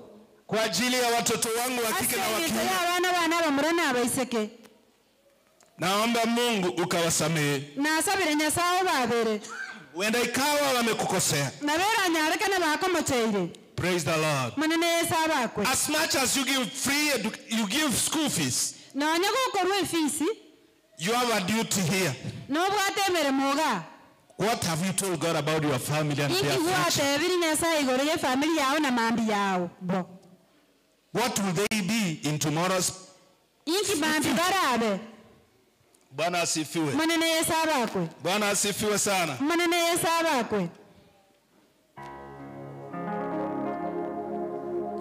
Job saw. Ayubu akarora. Naweza watoto wangu walio primary, abana wale primary, wale wameolewa kwingine, wali banyomera asabaka nyomire, na wale walio hapa ndani wakose mbele yako Bwana, na wali balega na wala akose mutu yao, falme wa falme na watolea dhabihu, omoruoti gwechiruoti na baruereire kemwasa, naomba uwasamehe. Na asabiro babere. Praise the Lord. Amen. As much as you make very big projects in your family, as much as you look for employment for your children, there is one very special thing you have forgotten. You have forgotten the spiritual aspect of your children. Job said, Bwana, inaweza ikawa wamekukosea mbele yako. Natoa dhabihu kuwaombea msamaha. Wazazi tunastahili kuomba msamaha niaba ya watoto wetu. Katika jina la Yesu tuombea watoto wetu. Inaweza ikawa ibilisi amejipanga amejipanga kwa kushoto ili kuangamiza hata kwa ajali. Awapoteze kwa unywaji pombe na bangi. Wakati ungali hapa katika kuabudu Mungu, Roho anasema unastahili kukumbuka yule mtoto. How many times are we being in charge to worship? You're not caring about where you have left the children. Hello? Praise the Lord. You don't exactly think or take a minute and think of their whereabouts. You can feel where they are by now. Can you imagine where the children, your family members are? Do you know what's taking on between them and where they are? Praise the Lord. Amen. Job said, Baba, katika jina la Yesu, nirehemu ukawasamehe. Ndolera mabera obabere. Wasamehe watoto wangu. Babera abana bane. Wengine wanapewa school fees, wanaenda shuleni. Abande bawe fees baende skuru. Akifika shuleni anararua school fees. Yago ike skuru oli fees elia. Mzazi anasumbuka hapa na pale. Omoiboli atandeketega. Ameomba loans mpaka ameshindwa ile ingine ya kuombwa. Osabire loan mpaka osini nadenga yako enda kusaba. Na wewe kijana ungali hapa? Nayo musainora. Umepewa school fees badala ya kukumbuka jinsi baba amesumbuka. Na kwa hiyo siko konyoranga kitato mino kusema mama mina atandekire. Unararua fees. Kwa ile fees elia. Unanunua mikate chuoni ama shuleni. Kwa ngore megati skuru gose unaingilia mambo yasiyo ya maana. Wewe sana ni nama ngana atali yengencho. Kumbuka ni siku chache uitwe baba na wewe. Inyora na matukama ke orokutata monaye. Ni siku chache na wewe uitwe mama. Na matukama ke yoro kumama. Na kile unapanda juu ya mzazi wako. Na kile yogosimeka so mwibelio. Siku chache sana unakivuna. Ama tukoma ke yanko gesore. Bwana asifiwe. Manene yesaba. Ingekuwa heri tuchukue mfano wa Ayubu.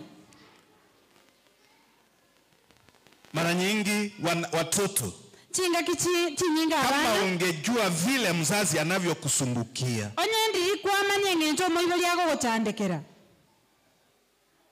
kama ungejua vile mzazi alivyokusumbukia,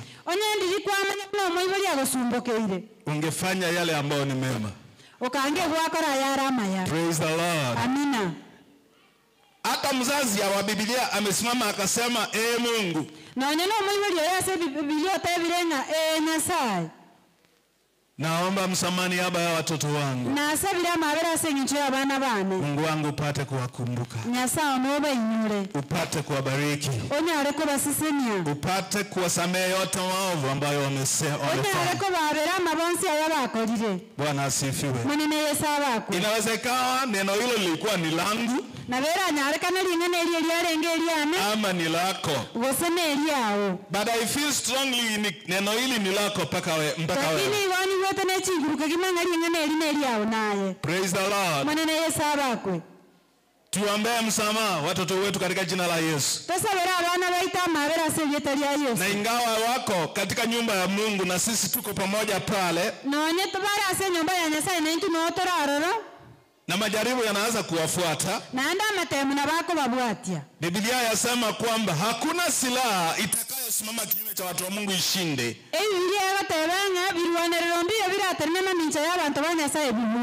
Praise the Lord. Amina. Praise the Lord. Amina. Nataka tuangalie neno hilo katika hali ya kuabudu. Na tutamalizia kusema kwamba Satan has no power to defeat the children of God.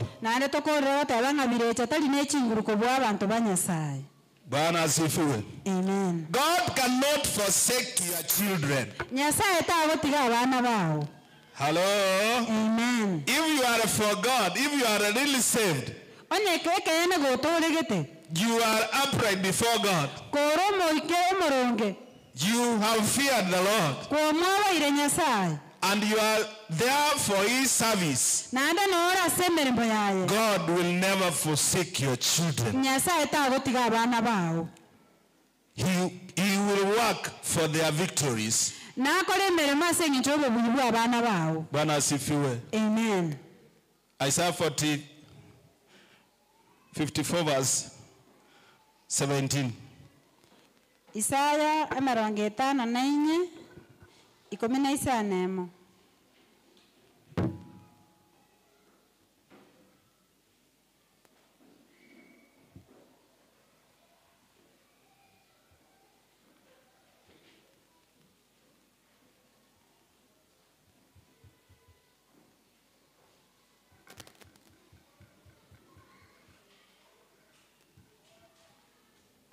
Nani amepata somo? Isaya 55:19 nemegoteba nama natongire omoturi bw'ebyoma. 17 madam. 17. 12 ebirwanero byarosiigwe ase ogokorwania tibikonyora okobua kera oromeme rorakoimokere kogosora aye narobue ase ekina oyo noro omwendo bw'abasomba bane inchomonene na oboronge bwabo obokorwa asende nabo monene atebire. Which means God has given us an inheritance. The heritage of servants of God is that their children will stand.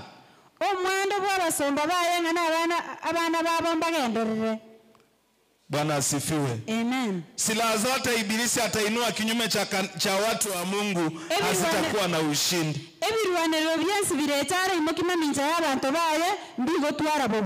Bwana asifiwe. Amen. Bwana asifiwe. Amen. Mara nyingi umewahi kusikia hata wewe mahali pengine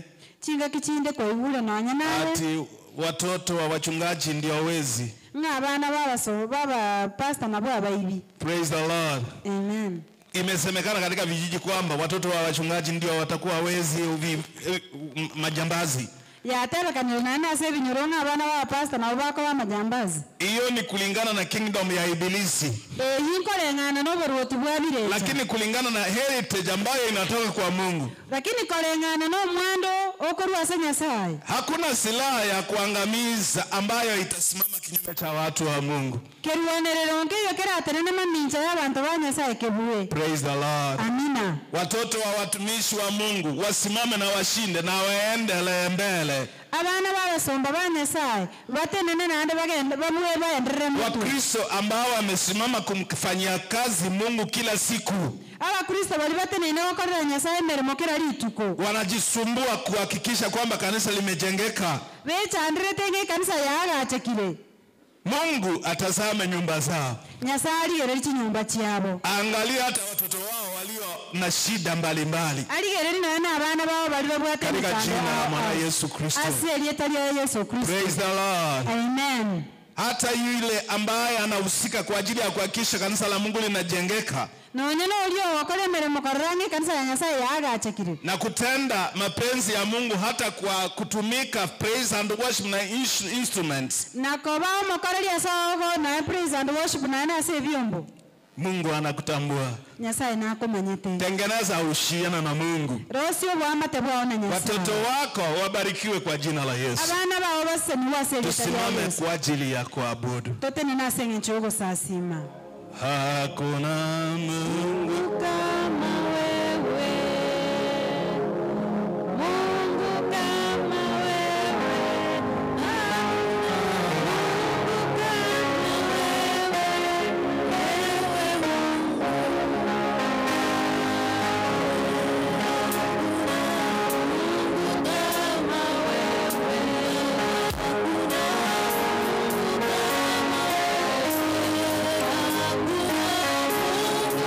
wewe.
Tunapofunga vinywa vyetu na kutazama msalaba wa Bwana, getokirete nande tuligeria musalaba wa Nyasaye inaweza ikawa hili neno ni lako. na wera nyarikana ringana eri neri yao. Naomba ujitolee mbele ya kiti cha enzi cha Mungu. Na asabire bwese okesekere okyobanene kya Nyasaye. Uombee watoto wako msamaha.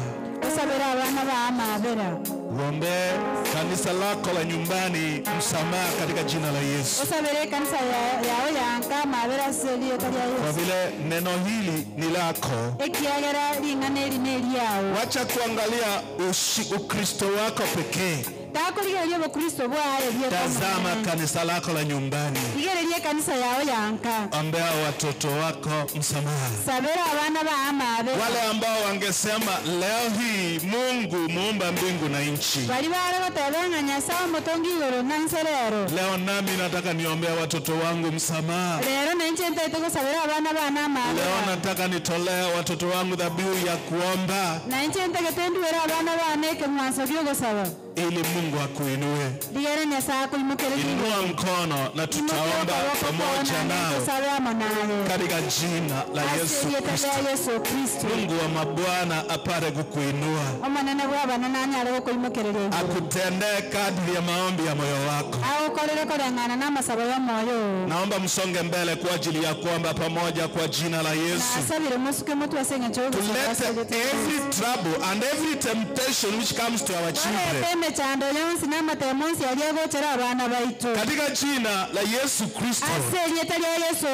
Mungu apokee kilio chetu na apokee dhabihu za maombi zetu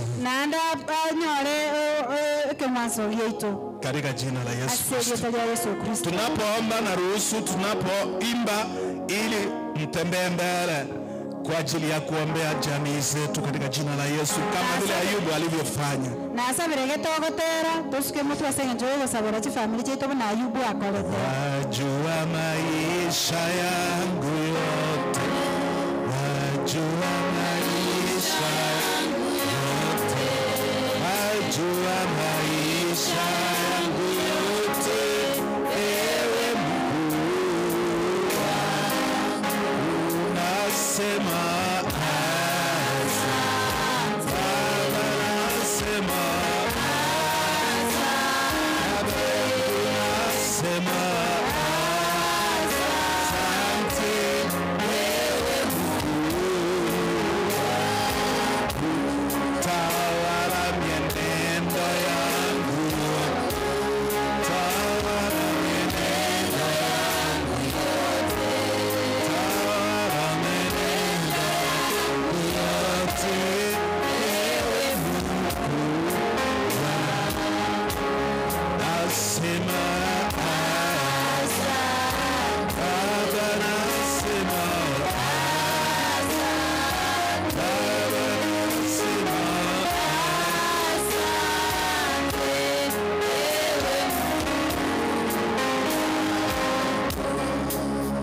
tunapofunga macho kwa ajili ya kuomba, kila mtu waza yale ambayo Mungu amekunenea. Na tuombe pamoja.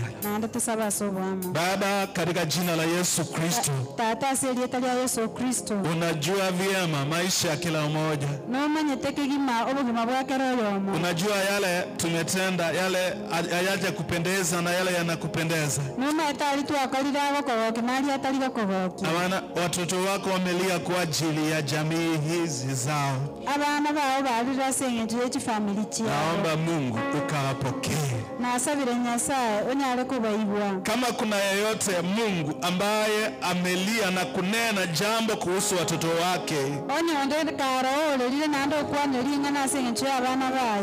Mungu wangu sikia hilo neno na ukatende jambo na ndokoreri ng'ano ukawainue jinsi Ayubu alivyolilia jamii yake obaimokererie buna Ayubu alerete familia katika yake jina la Yesu. aserieta lya Yesu. Baba, ni asante kwa wale watoto wetu walio katika maofisi mbalimbali Mbia mwana Nyasaye nchia bana baitu bali barasi ofisi na wale pia wanabisha hodi mahali pa ofisi mbalimbali. na bali bagenda kuligia mirimo chyo. Ni wewe unayefungua milango. Nayo koigole bisi. Naomba Mungu wangu ukawafungulie. Na asabire Nyasaye no baigole. Ukawainue kwa ajili ya kukuamini. Oba imokelia senjo okwe. Zaidi ya yote wazazi hawa ambao wametezeka. Wetani naye abaibuli abachandegete. Wale wamelia wakisema Mungu anataka wakutendee yaliyo mapenzi yako. Bali barelie bagotabanga batete bagokorera yaro gwanja kwao. Baba, kawabariki na kawainue. Nyasaye basene na ndo baimokelia igwe. Watendee kadri mapenzi yako yalivyo. Obakorere korengana no gwanja kwao. Damu ya Yesu ifunike kazi ya mikono yao. Amanyinga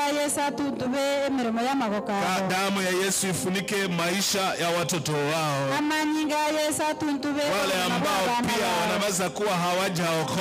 Bali barabe bataratoreka. Na dai maisha yao kwa damu ya Yesu. Na asabira abogima bwaba samanyinga Yesu. Kawatendee makuu. Nyasaye bakorera amaya. Kainuliwe na katukuzwe kwa sababu nastahili. Ubokereri wewe na ndoto wasengencha no bwenerete. Katika jina la Mwana Yesu Kristo tumeomba na kuamini. Aserieta ya Yesu tuwasabira na kwegena. Amen. Amen.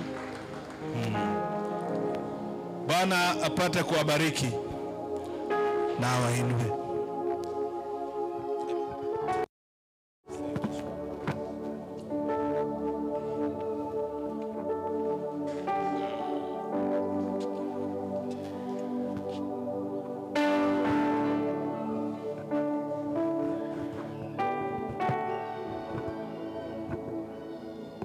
Asanteni sana mtumishi wa Mungu kwa kutupeleka katika kipindi cha neno, hasa kukumbuka watoto wetu na kuwanenea mema.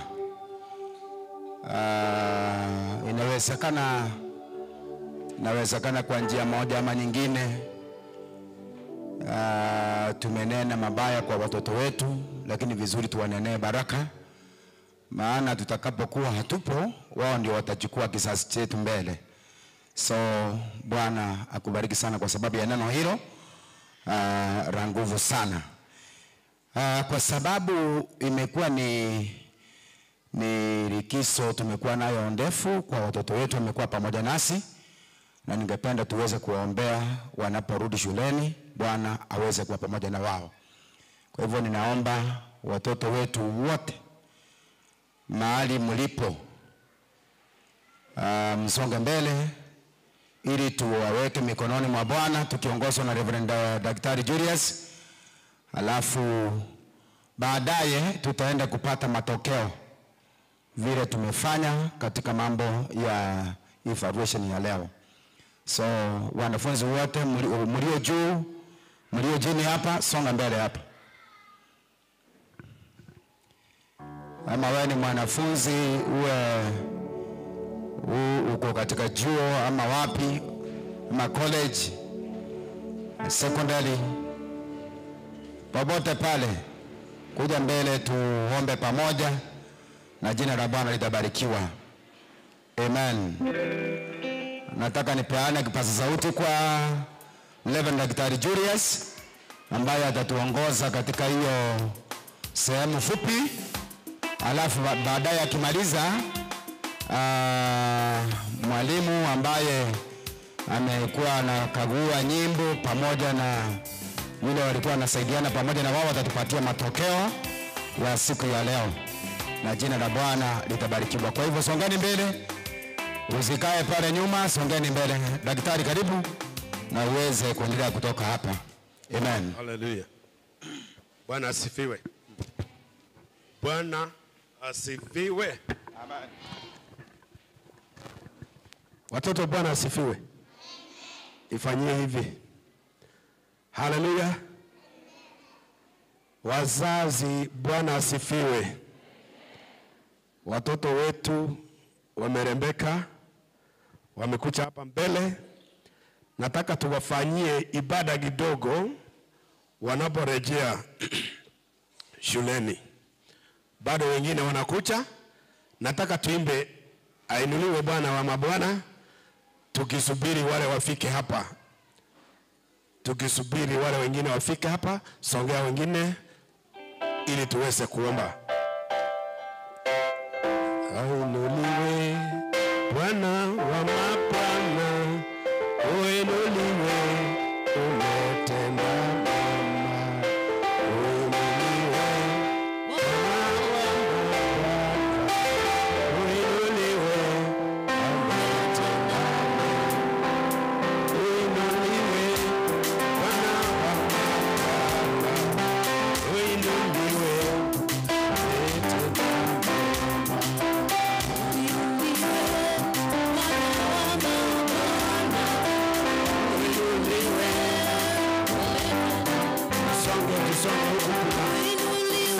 space, more space on this side.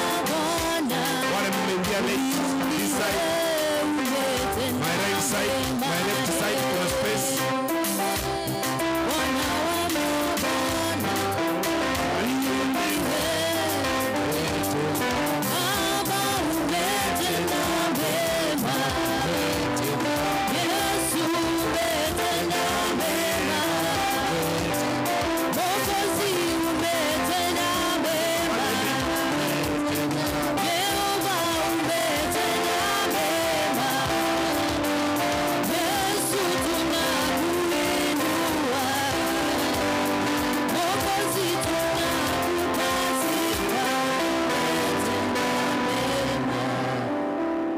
Watoto, Bwana asifiwe tena. Ninyi ni watu wa ajabu, watoto ambao sio wakawa kawaida. Nataka tumshukuru Bwana kwa sababu amekuwa nazi karibu wiki 3 tangu mrudi nyumbani kwa ajili ya likizo. Amelinda kila mmoja wenu, muko na afya nzuri, ndiposa tunamwambia asante. Najua kuna wengine mtasafiri kwenda mbali, wengine mtakuwa mkitoka nyumbani, lakini tunawatuma kama ambassadors, balozi, mabalozi wa kanisa letu. Mnanisikiza kabisa? Mnasikiza kabisa? Na wale wakubwa mnanisikiza? Nataka niwasomee kifungo kimoja. Na shike vizuri, mkirudi shuleni uwe ukikumbuka hiki. Kutoka kitabu cha Methali 12:24. Proverbs chapter 12 verse 24. Living Translation. New Living Translation version. The Bible says, work hard and become a leader. Can you repeat after me? Work hard and become a leader. I'm seeing some teens who are quiet. This is a serious class. Nibada. Work hard and become a leader. Now I want to do proper timing. Work hard and become a leader. 1, 2, 3. Second line. Be lazy and become a slave. Wangapi wanataka kuwa slaves? Huyu anataka kuwa mtumwa. Ni kwa sababu wako mchanga. So what you do, you become that very thing you do. You become a leader by working hard. You will become a slave by being lazy. Wangapi wanapenda kuwa lazy? Wanaamuswa kila asubuhi. Kuna mmoja hapo? We are sending you back to school. We want you to go and work hard. Muende mufanye bidii. Munarauka mapema. Mufanye bidii, musome. We are not sending you to go eat and sleep. Wake up, eat and sleep. But mufanye nini? Bidii. Mufanye nini? Bidii. We want you, as you go back there, musome mpaka ijulikane kuwa Mungu wa nani? Unaitwaje? Yeah? Usome kabisa mpaka ijulikane kuna Mungu wa blessing. Na wewe unajua jina lako Usome sawa sawa mpaka ijulikane kuna Mungu wa days. Mnanisikiza nyote? Mwende mfanye bidii mpaka ijulikane kuna Mungu wa nani? Sema mpaka ijulikane kuna Mungu wangu. Haya, weka magoti chini. Wazazi tusimame sote juu. Kwa sababu hakuna space hapa. Nataka tunyoshe mikono yetu kwa watoto wetu. Muwe wa nidhamu mpaka ijulikane. Muwe wa kufanya bidii mpaka ijulikane shuleni mwako.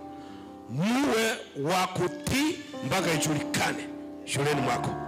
Tufunge nyote, tufunge macho yetu. Baba, katika jina la Yesu, tunakushukuru kwa sababu ya baraka ya watoto. Umewalinda tangu wache kwa ajili ya likizo. Umehifadhi afya zao. Siku ya leo Bwana, natangaza baraka za nidhamu juu ya kila mmoja wao. Natangaza roho wa hekima juu ya kila mmoja wao. Wanaporejea shuleni katika jina la Yesu. Bwana, tunatangaza safari njema, safari na usalama katika safari zao kuanzia kesho na hata kesho kutwa. Bwana, tunatangaza uwezo juu ya wazazi wetu kwamba wataweza kupata karo inayohitajika ili watoto wetu wote warudi mashuleni mwao katika jina la Yesu. Bwana, tunaamini bado utahifadhi afya zao shuleni. Utawalinda na tunawazingira na malaika wawalinde kinyume na maadui wowote kwa jina la Yesu Kristo. Katika jina la Yesu. Asante Bwana. Bwana, na wabariki. Wape hekima. Bwana. Roho wa hekima. Roho wa kutambua mabaya na mazuri katika jina la Yesu. Roho ya ujasiri juu ya kila mmoja wao. Wabariki Bwana. Bwana. Wabariki Bwana. Wabariki Baba. Katika jina la Yesu tumeomba na kuamini. Amen. Na kila mmoja amen. Amen, amen. Turudi katika viti zetu. Amen. Bwana wabariki. Amen. Asanteni sana. Bwana wabariki mtakaposafiri mkirudi shuleni. Bwana wa pamoja na nyinyi. Wale ambao tuko na nyinyi hapa tutaendelea kukutana, lakini tunawaombea neema ya safari mnapoenda shuleni na kurudi. Bwana akawapiganie kwa jina la Yesu Kristo. Ningependa vile wanatoka kwa madhabahu hivyo, ningependa kutangaza kwamba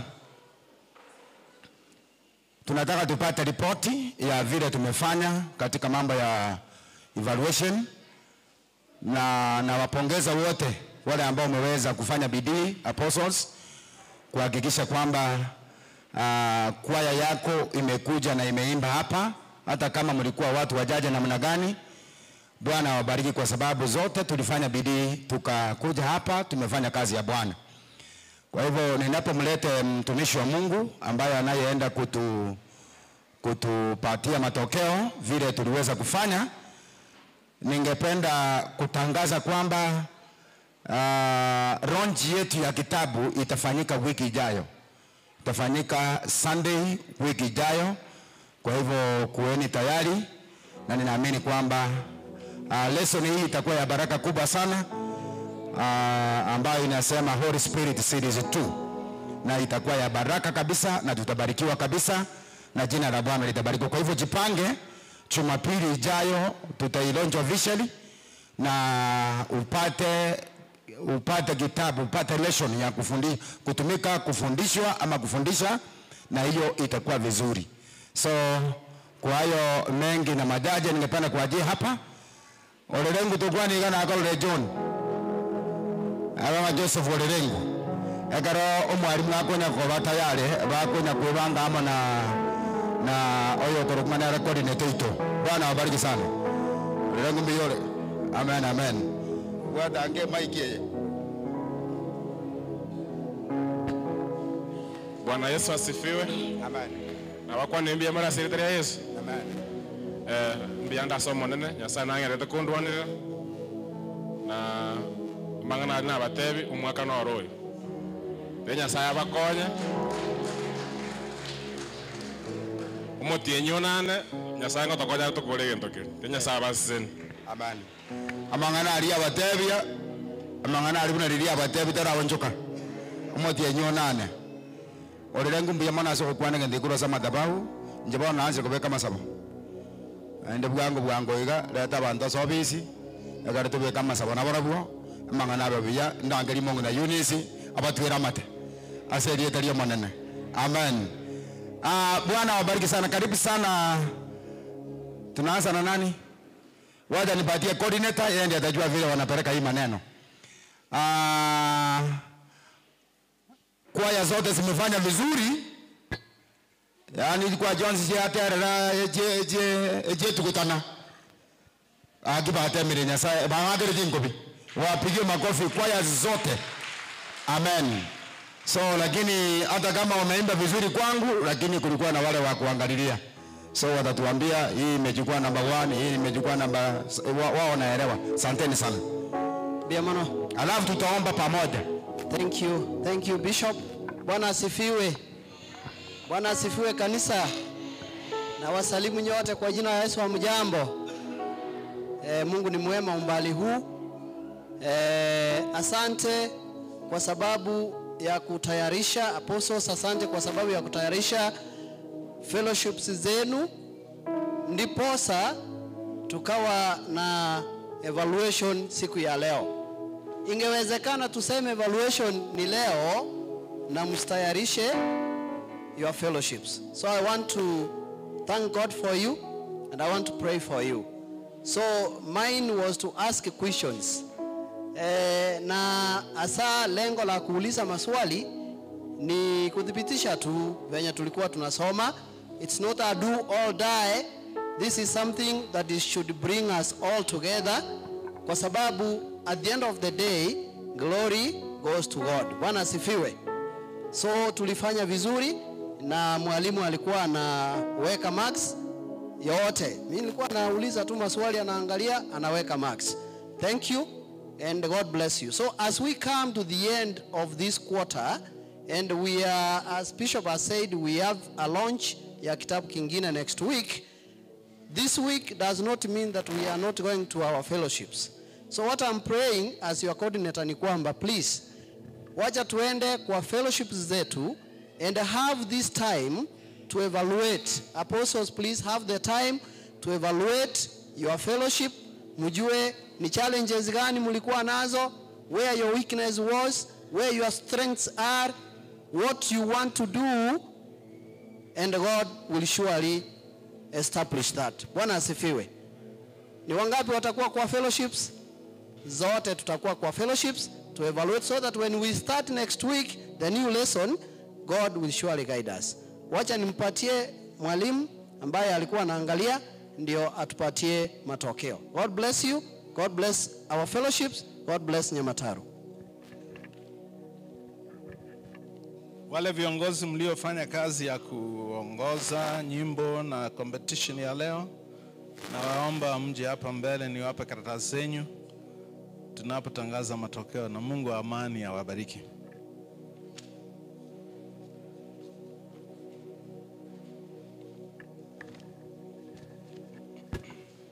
Abatari njugo cha bosimwensi. Kwaya conductors tafadhali, ama waimbaji.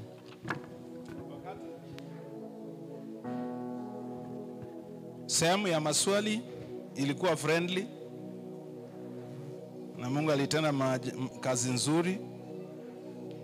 Uzuri ni kwamba kila mtu amehubiri neno la Mungu, ama ni aje? when you recite, when you give memory verses which are recited, kitu cha kwanza, timu moja itarecite mtu mmoja, arecite memory hiyo yote kutoka mwanzo hadi mwisho. Na ingine warecite watu watatu. Na ingine warecite watu 10. Na ingine watu wawili. Kuna tofauti hapo? Ile inayorecitiwa na watu wengi pamoja imetumia muda mrefu na nguvu nyingi, kwa hivyo lazima itashinda wale wengine max 1 2.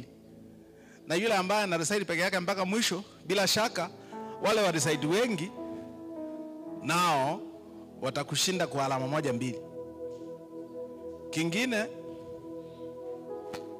kama recitation imekuwa in shifts, huyu anachukua verse moja, huyu verse nyingine mpaka wanamaliza wote, na ingine iwe hapa wote hawa wa kwaya yangu wameshika pamoja verse, sikutakuwa na difference. Difference ni gani? Kama wamerecite wote zote pamoja na mwingine mmegawanya, ni akina nani wametumia nguvu nyingi? Wale wote wakupata wote pamoja. So I am not penalizing anybody, but I'm saying that those are the challenges and possibilities of knowing what to do. Na ilikuwa ni kazi nzuri. Watu wote waligawanya sehemu ya verses waka recite. So in next, when you are giving many of these members recitation of verses, kama inawezekana wa recite pamoja watu wengi kidogo, inakuwa na nguvu zake. Congratulations, in the part of answering questions, it was 99% correctly done. Kwa hivyo walifanya wote kazi nzuri, simwapige makofi kake.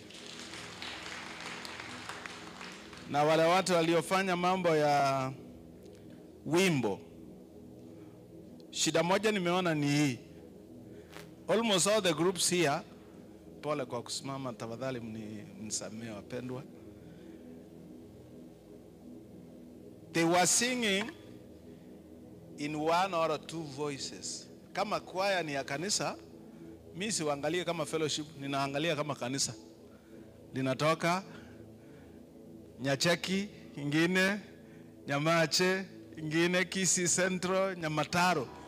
So because it is a church, sina wavulana na wasichana, sina kina mama na kina baba.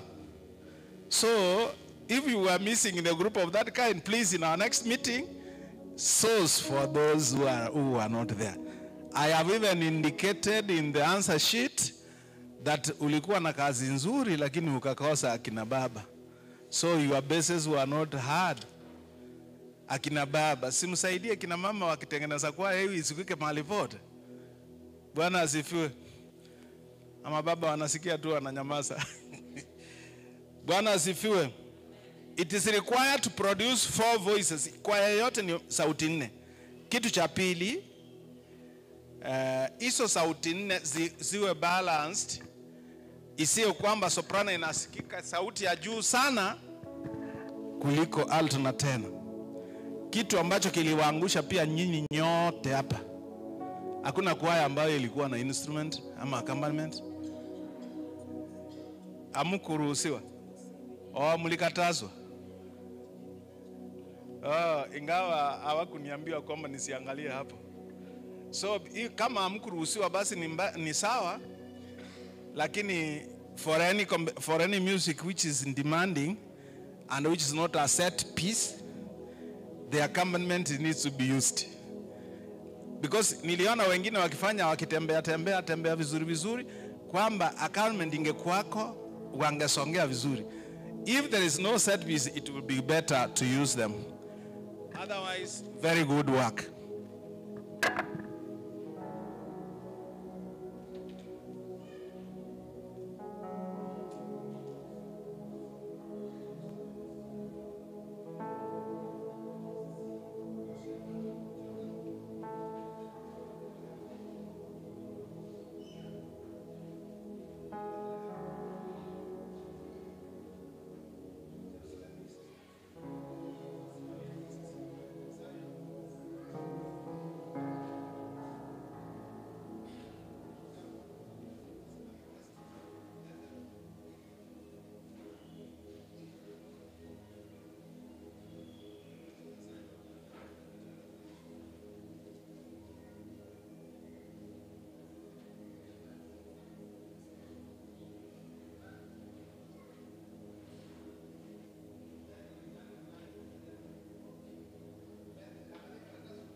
So the results are as follows.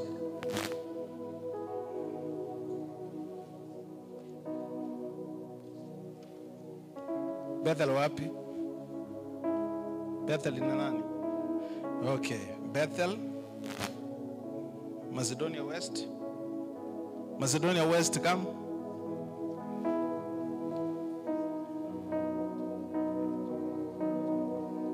Mount Carmel.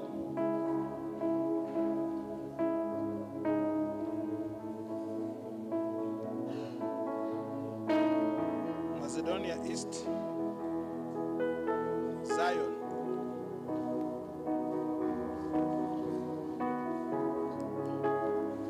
Jerusalem. Bethlehem. Bethlehem.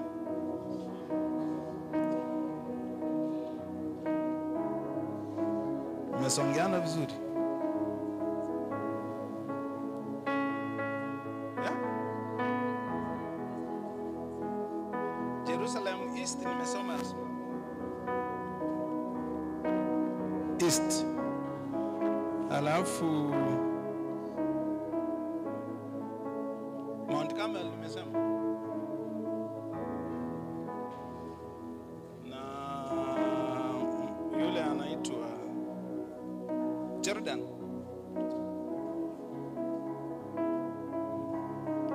Alafu Goshen.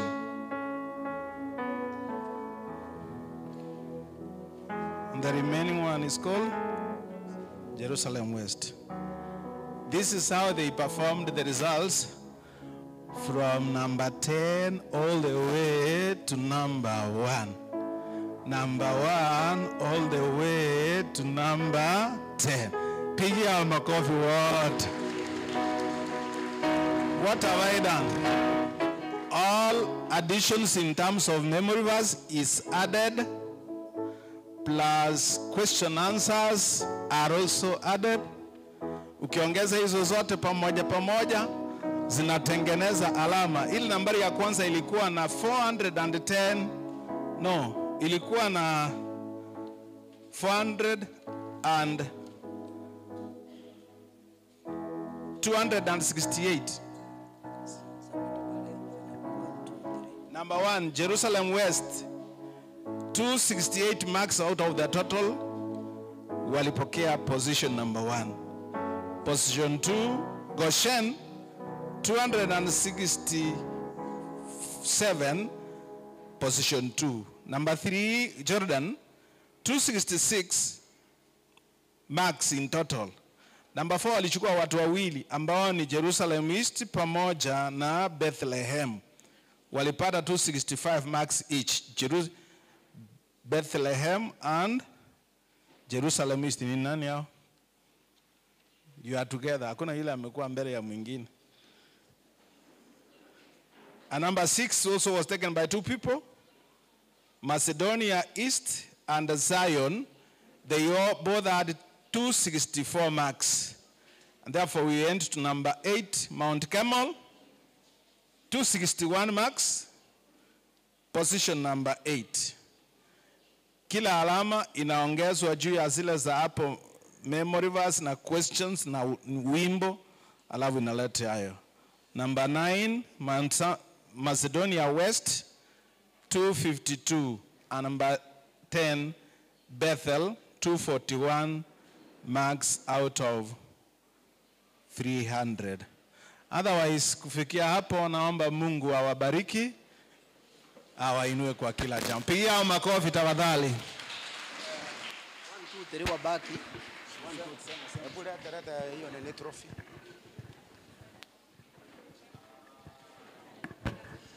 Tunapeana trophy hapa kwa number 1, 2.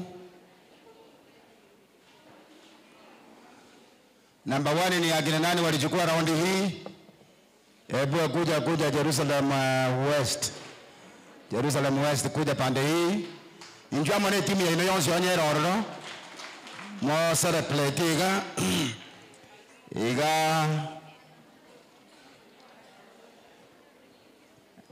aba iga naba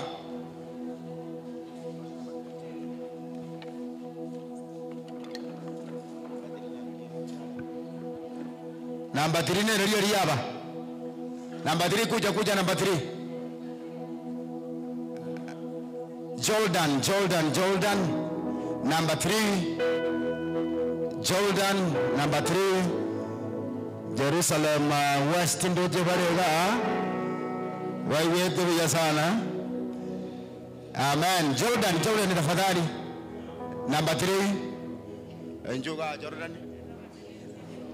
Nakola diga. Amen. Jordan nereyega. Mubarikiwe katika jina la Baba na Mwana Roho Mtakatifu. Amen. Asanteni kwa bidii. Kibano keire. Egine moja wagareta mara. Number 2 Gozen nereyega, Gozen njugocha. Gozen morinegesio. Baada ya masana kotera. Bwana wabariki sana. Gozen nereyega ndoje mbaragenda. Kai mabasto Gozen njugocha. Yana olega iga. Lera barenga bante merongo bene batana batatese ibada ya baigoro. Amen. Bwata iga poso mwabwata mbuna manto mogogete. Tinta itiko abantu gikombe banyinyerete. Bwata nge gikombe oroki anga magegu. Mokigo chigorega. Iriria taserete lyo monene. Bwana wabariki kabisa kwa jina la Yesu Kristo. Egine geino mosere tiko chiabu. Bwana hotore ase abanyankongo ba January April 2025. Abana bwa abanyankongo baito bakorukwa na bwa Jerusalem West. Amen. Mwabwata igo asanteni. Mungu awabariki sana. Onye gutagete konyorege ntubuneke kwa gokekera abande bakwego. Na ndoko bano onyinyerete ge makinga nkibana igo ngopendi yakoreka opendi tokoregeti. Abantu tikabaigwa mwesa tikatusabe. Baba tunakushukuru sana kwa sababu ya wema wako, fadhili zako za milele. Umetupa neema, tumeweza kubarikiwa katika ibada ya siku ya leo, katika nyimbo, katika kuulizwa maswali, pamoja na katika maneno ya kukariri. Naomba ukabariki kila mmoja aliyehusika kufanya ibada hii kuwa ya baraka ya jinsi hii. Ukabariki kila kwaya ambayo aliweza kuimba mahali hapa, na tunapotoka hapa tukienda nyumbani, neema yako ikatutosha, utuonekanie, utubariki, kwa kweli ni Mungu wa baraka nyingi. Asante kwa sababu ya watumishi wako ambao wametutumikia kwa madhabahu. Tunawaombea wabariki, wafunike na damu ya Kristo. Itakapofika wakati wa kuenda nyumbani, uwe pamoja na wao katika safari, na sifa na utukufu zikurudie. Bariki kila mmoja ambaye alichukua nafasi yake kuja katika ibada ya siku ya leo, na hata tutasama katika mitandaoni. Naomba kwamba ukabariki kila mmoja na ukainue kila mmoja, maana wewe ni Bwana mabwana. Haya ndio maombi yetu katika wakati huu, kwa jina la Baba na Mwana na Roho Mtakatifu tumeomba na kuamini, na mtu wa Mungu asema amina. Amen. Bwana wabariki sana, na Bwana watende mema. Nyinyi ni watu wa nguvu, na Bwana akawaonekanie.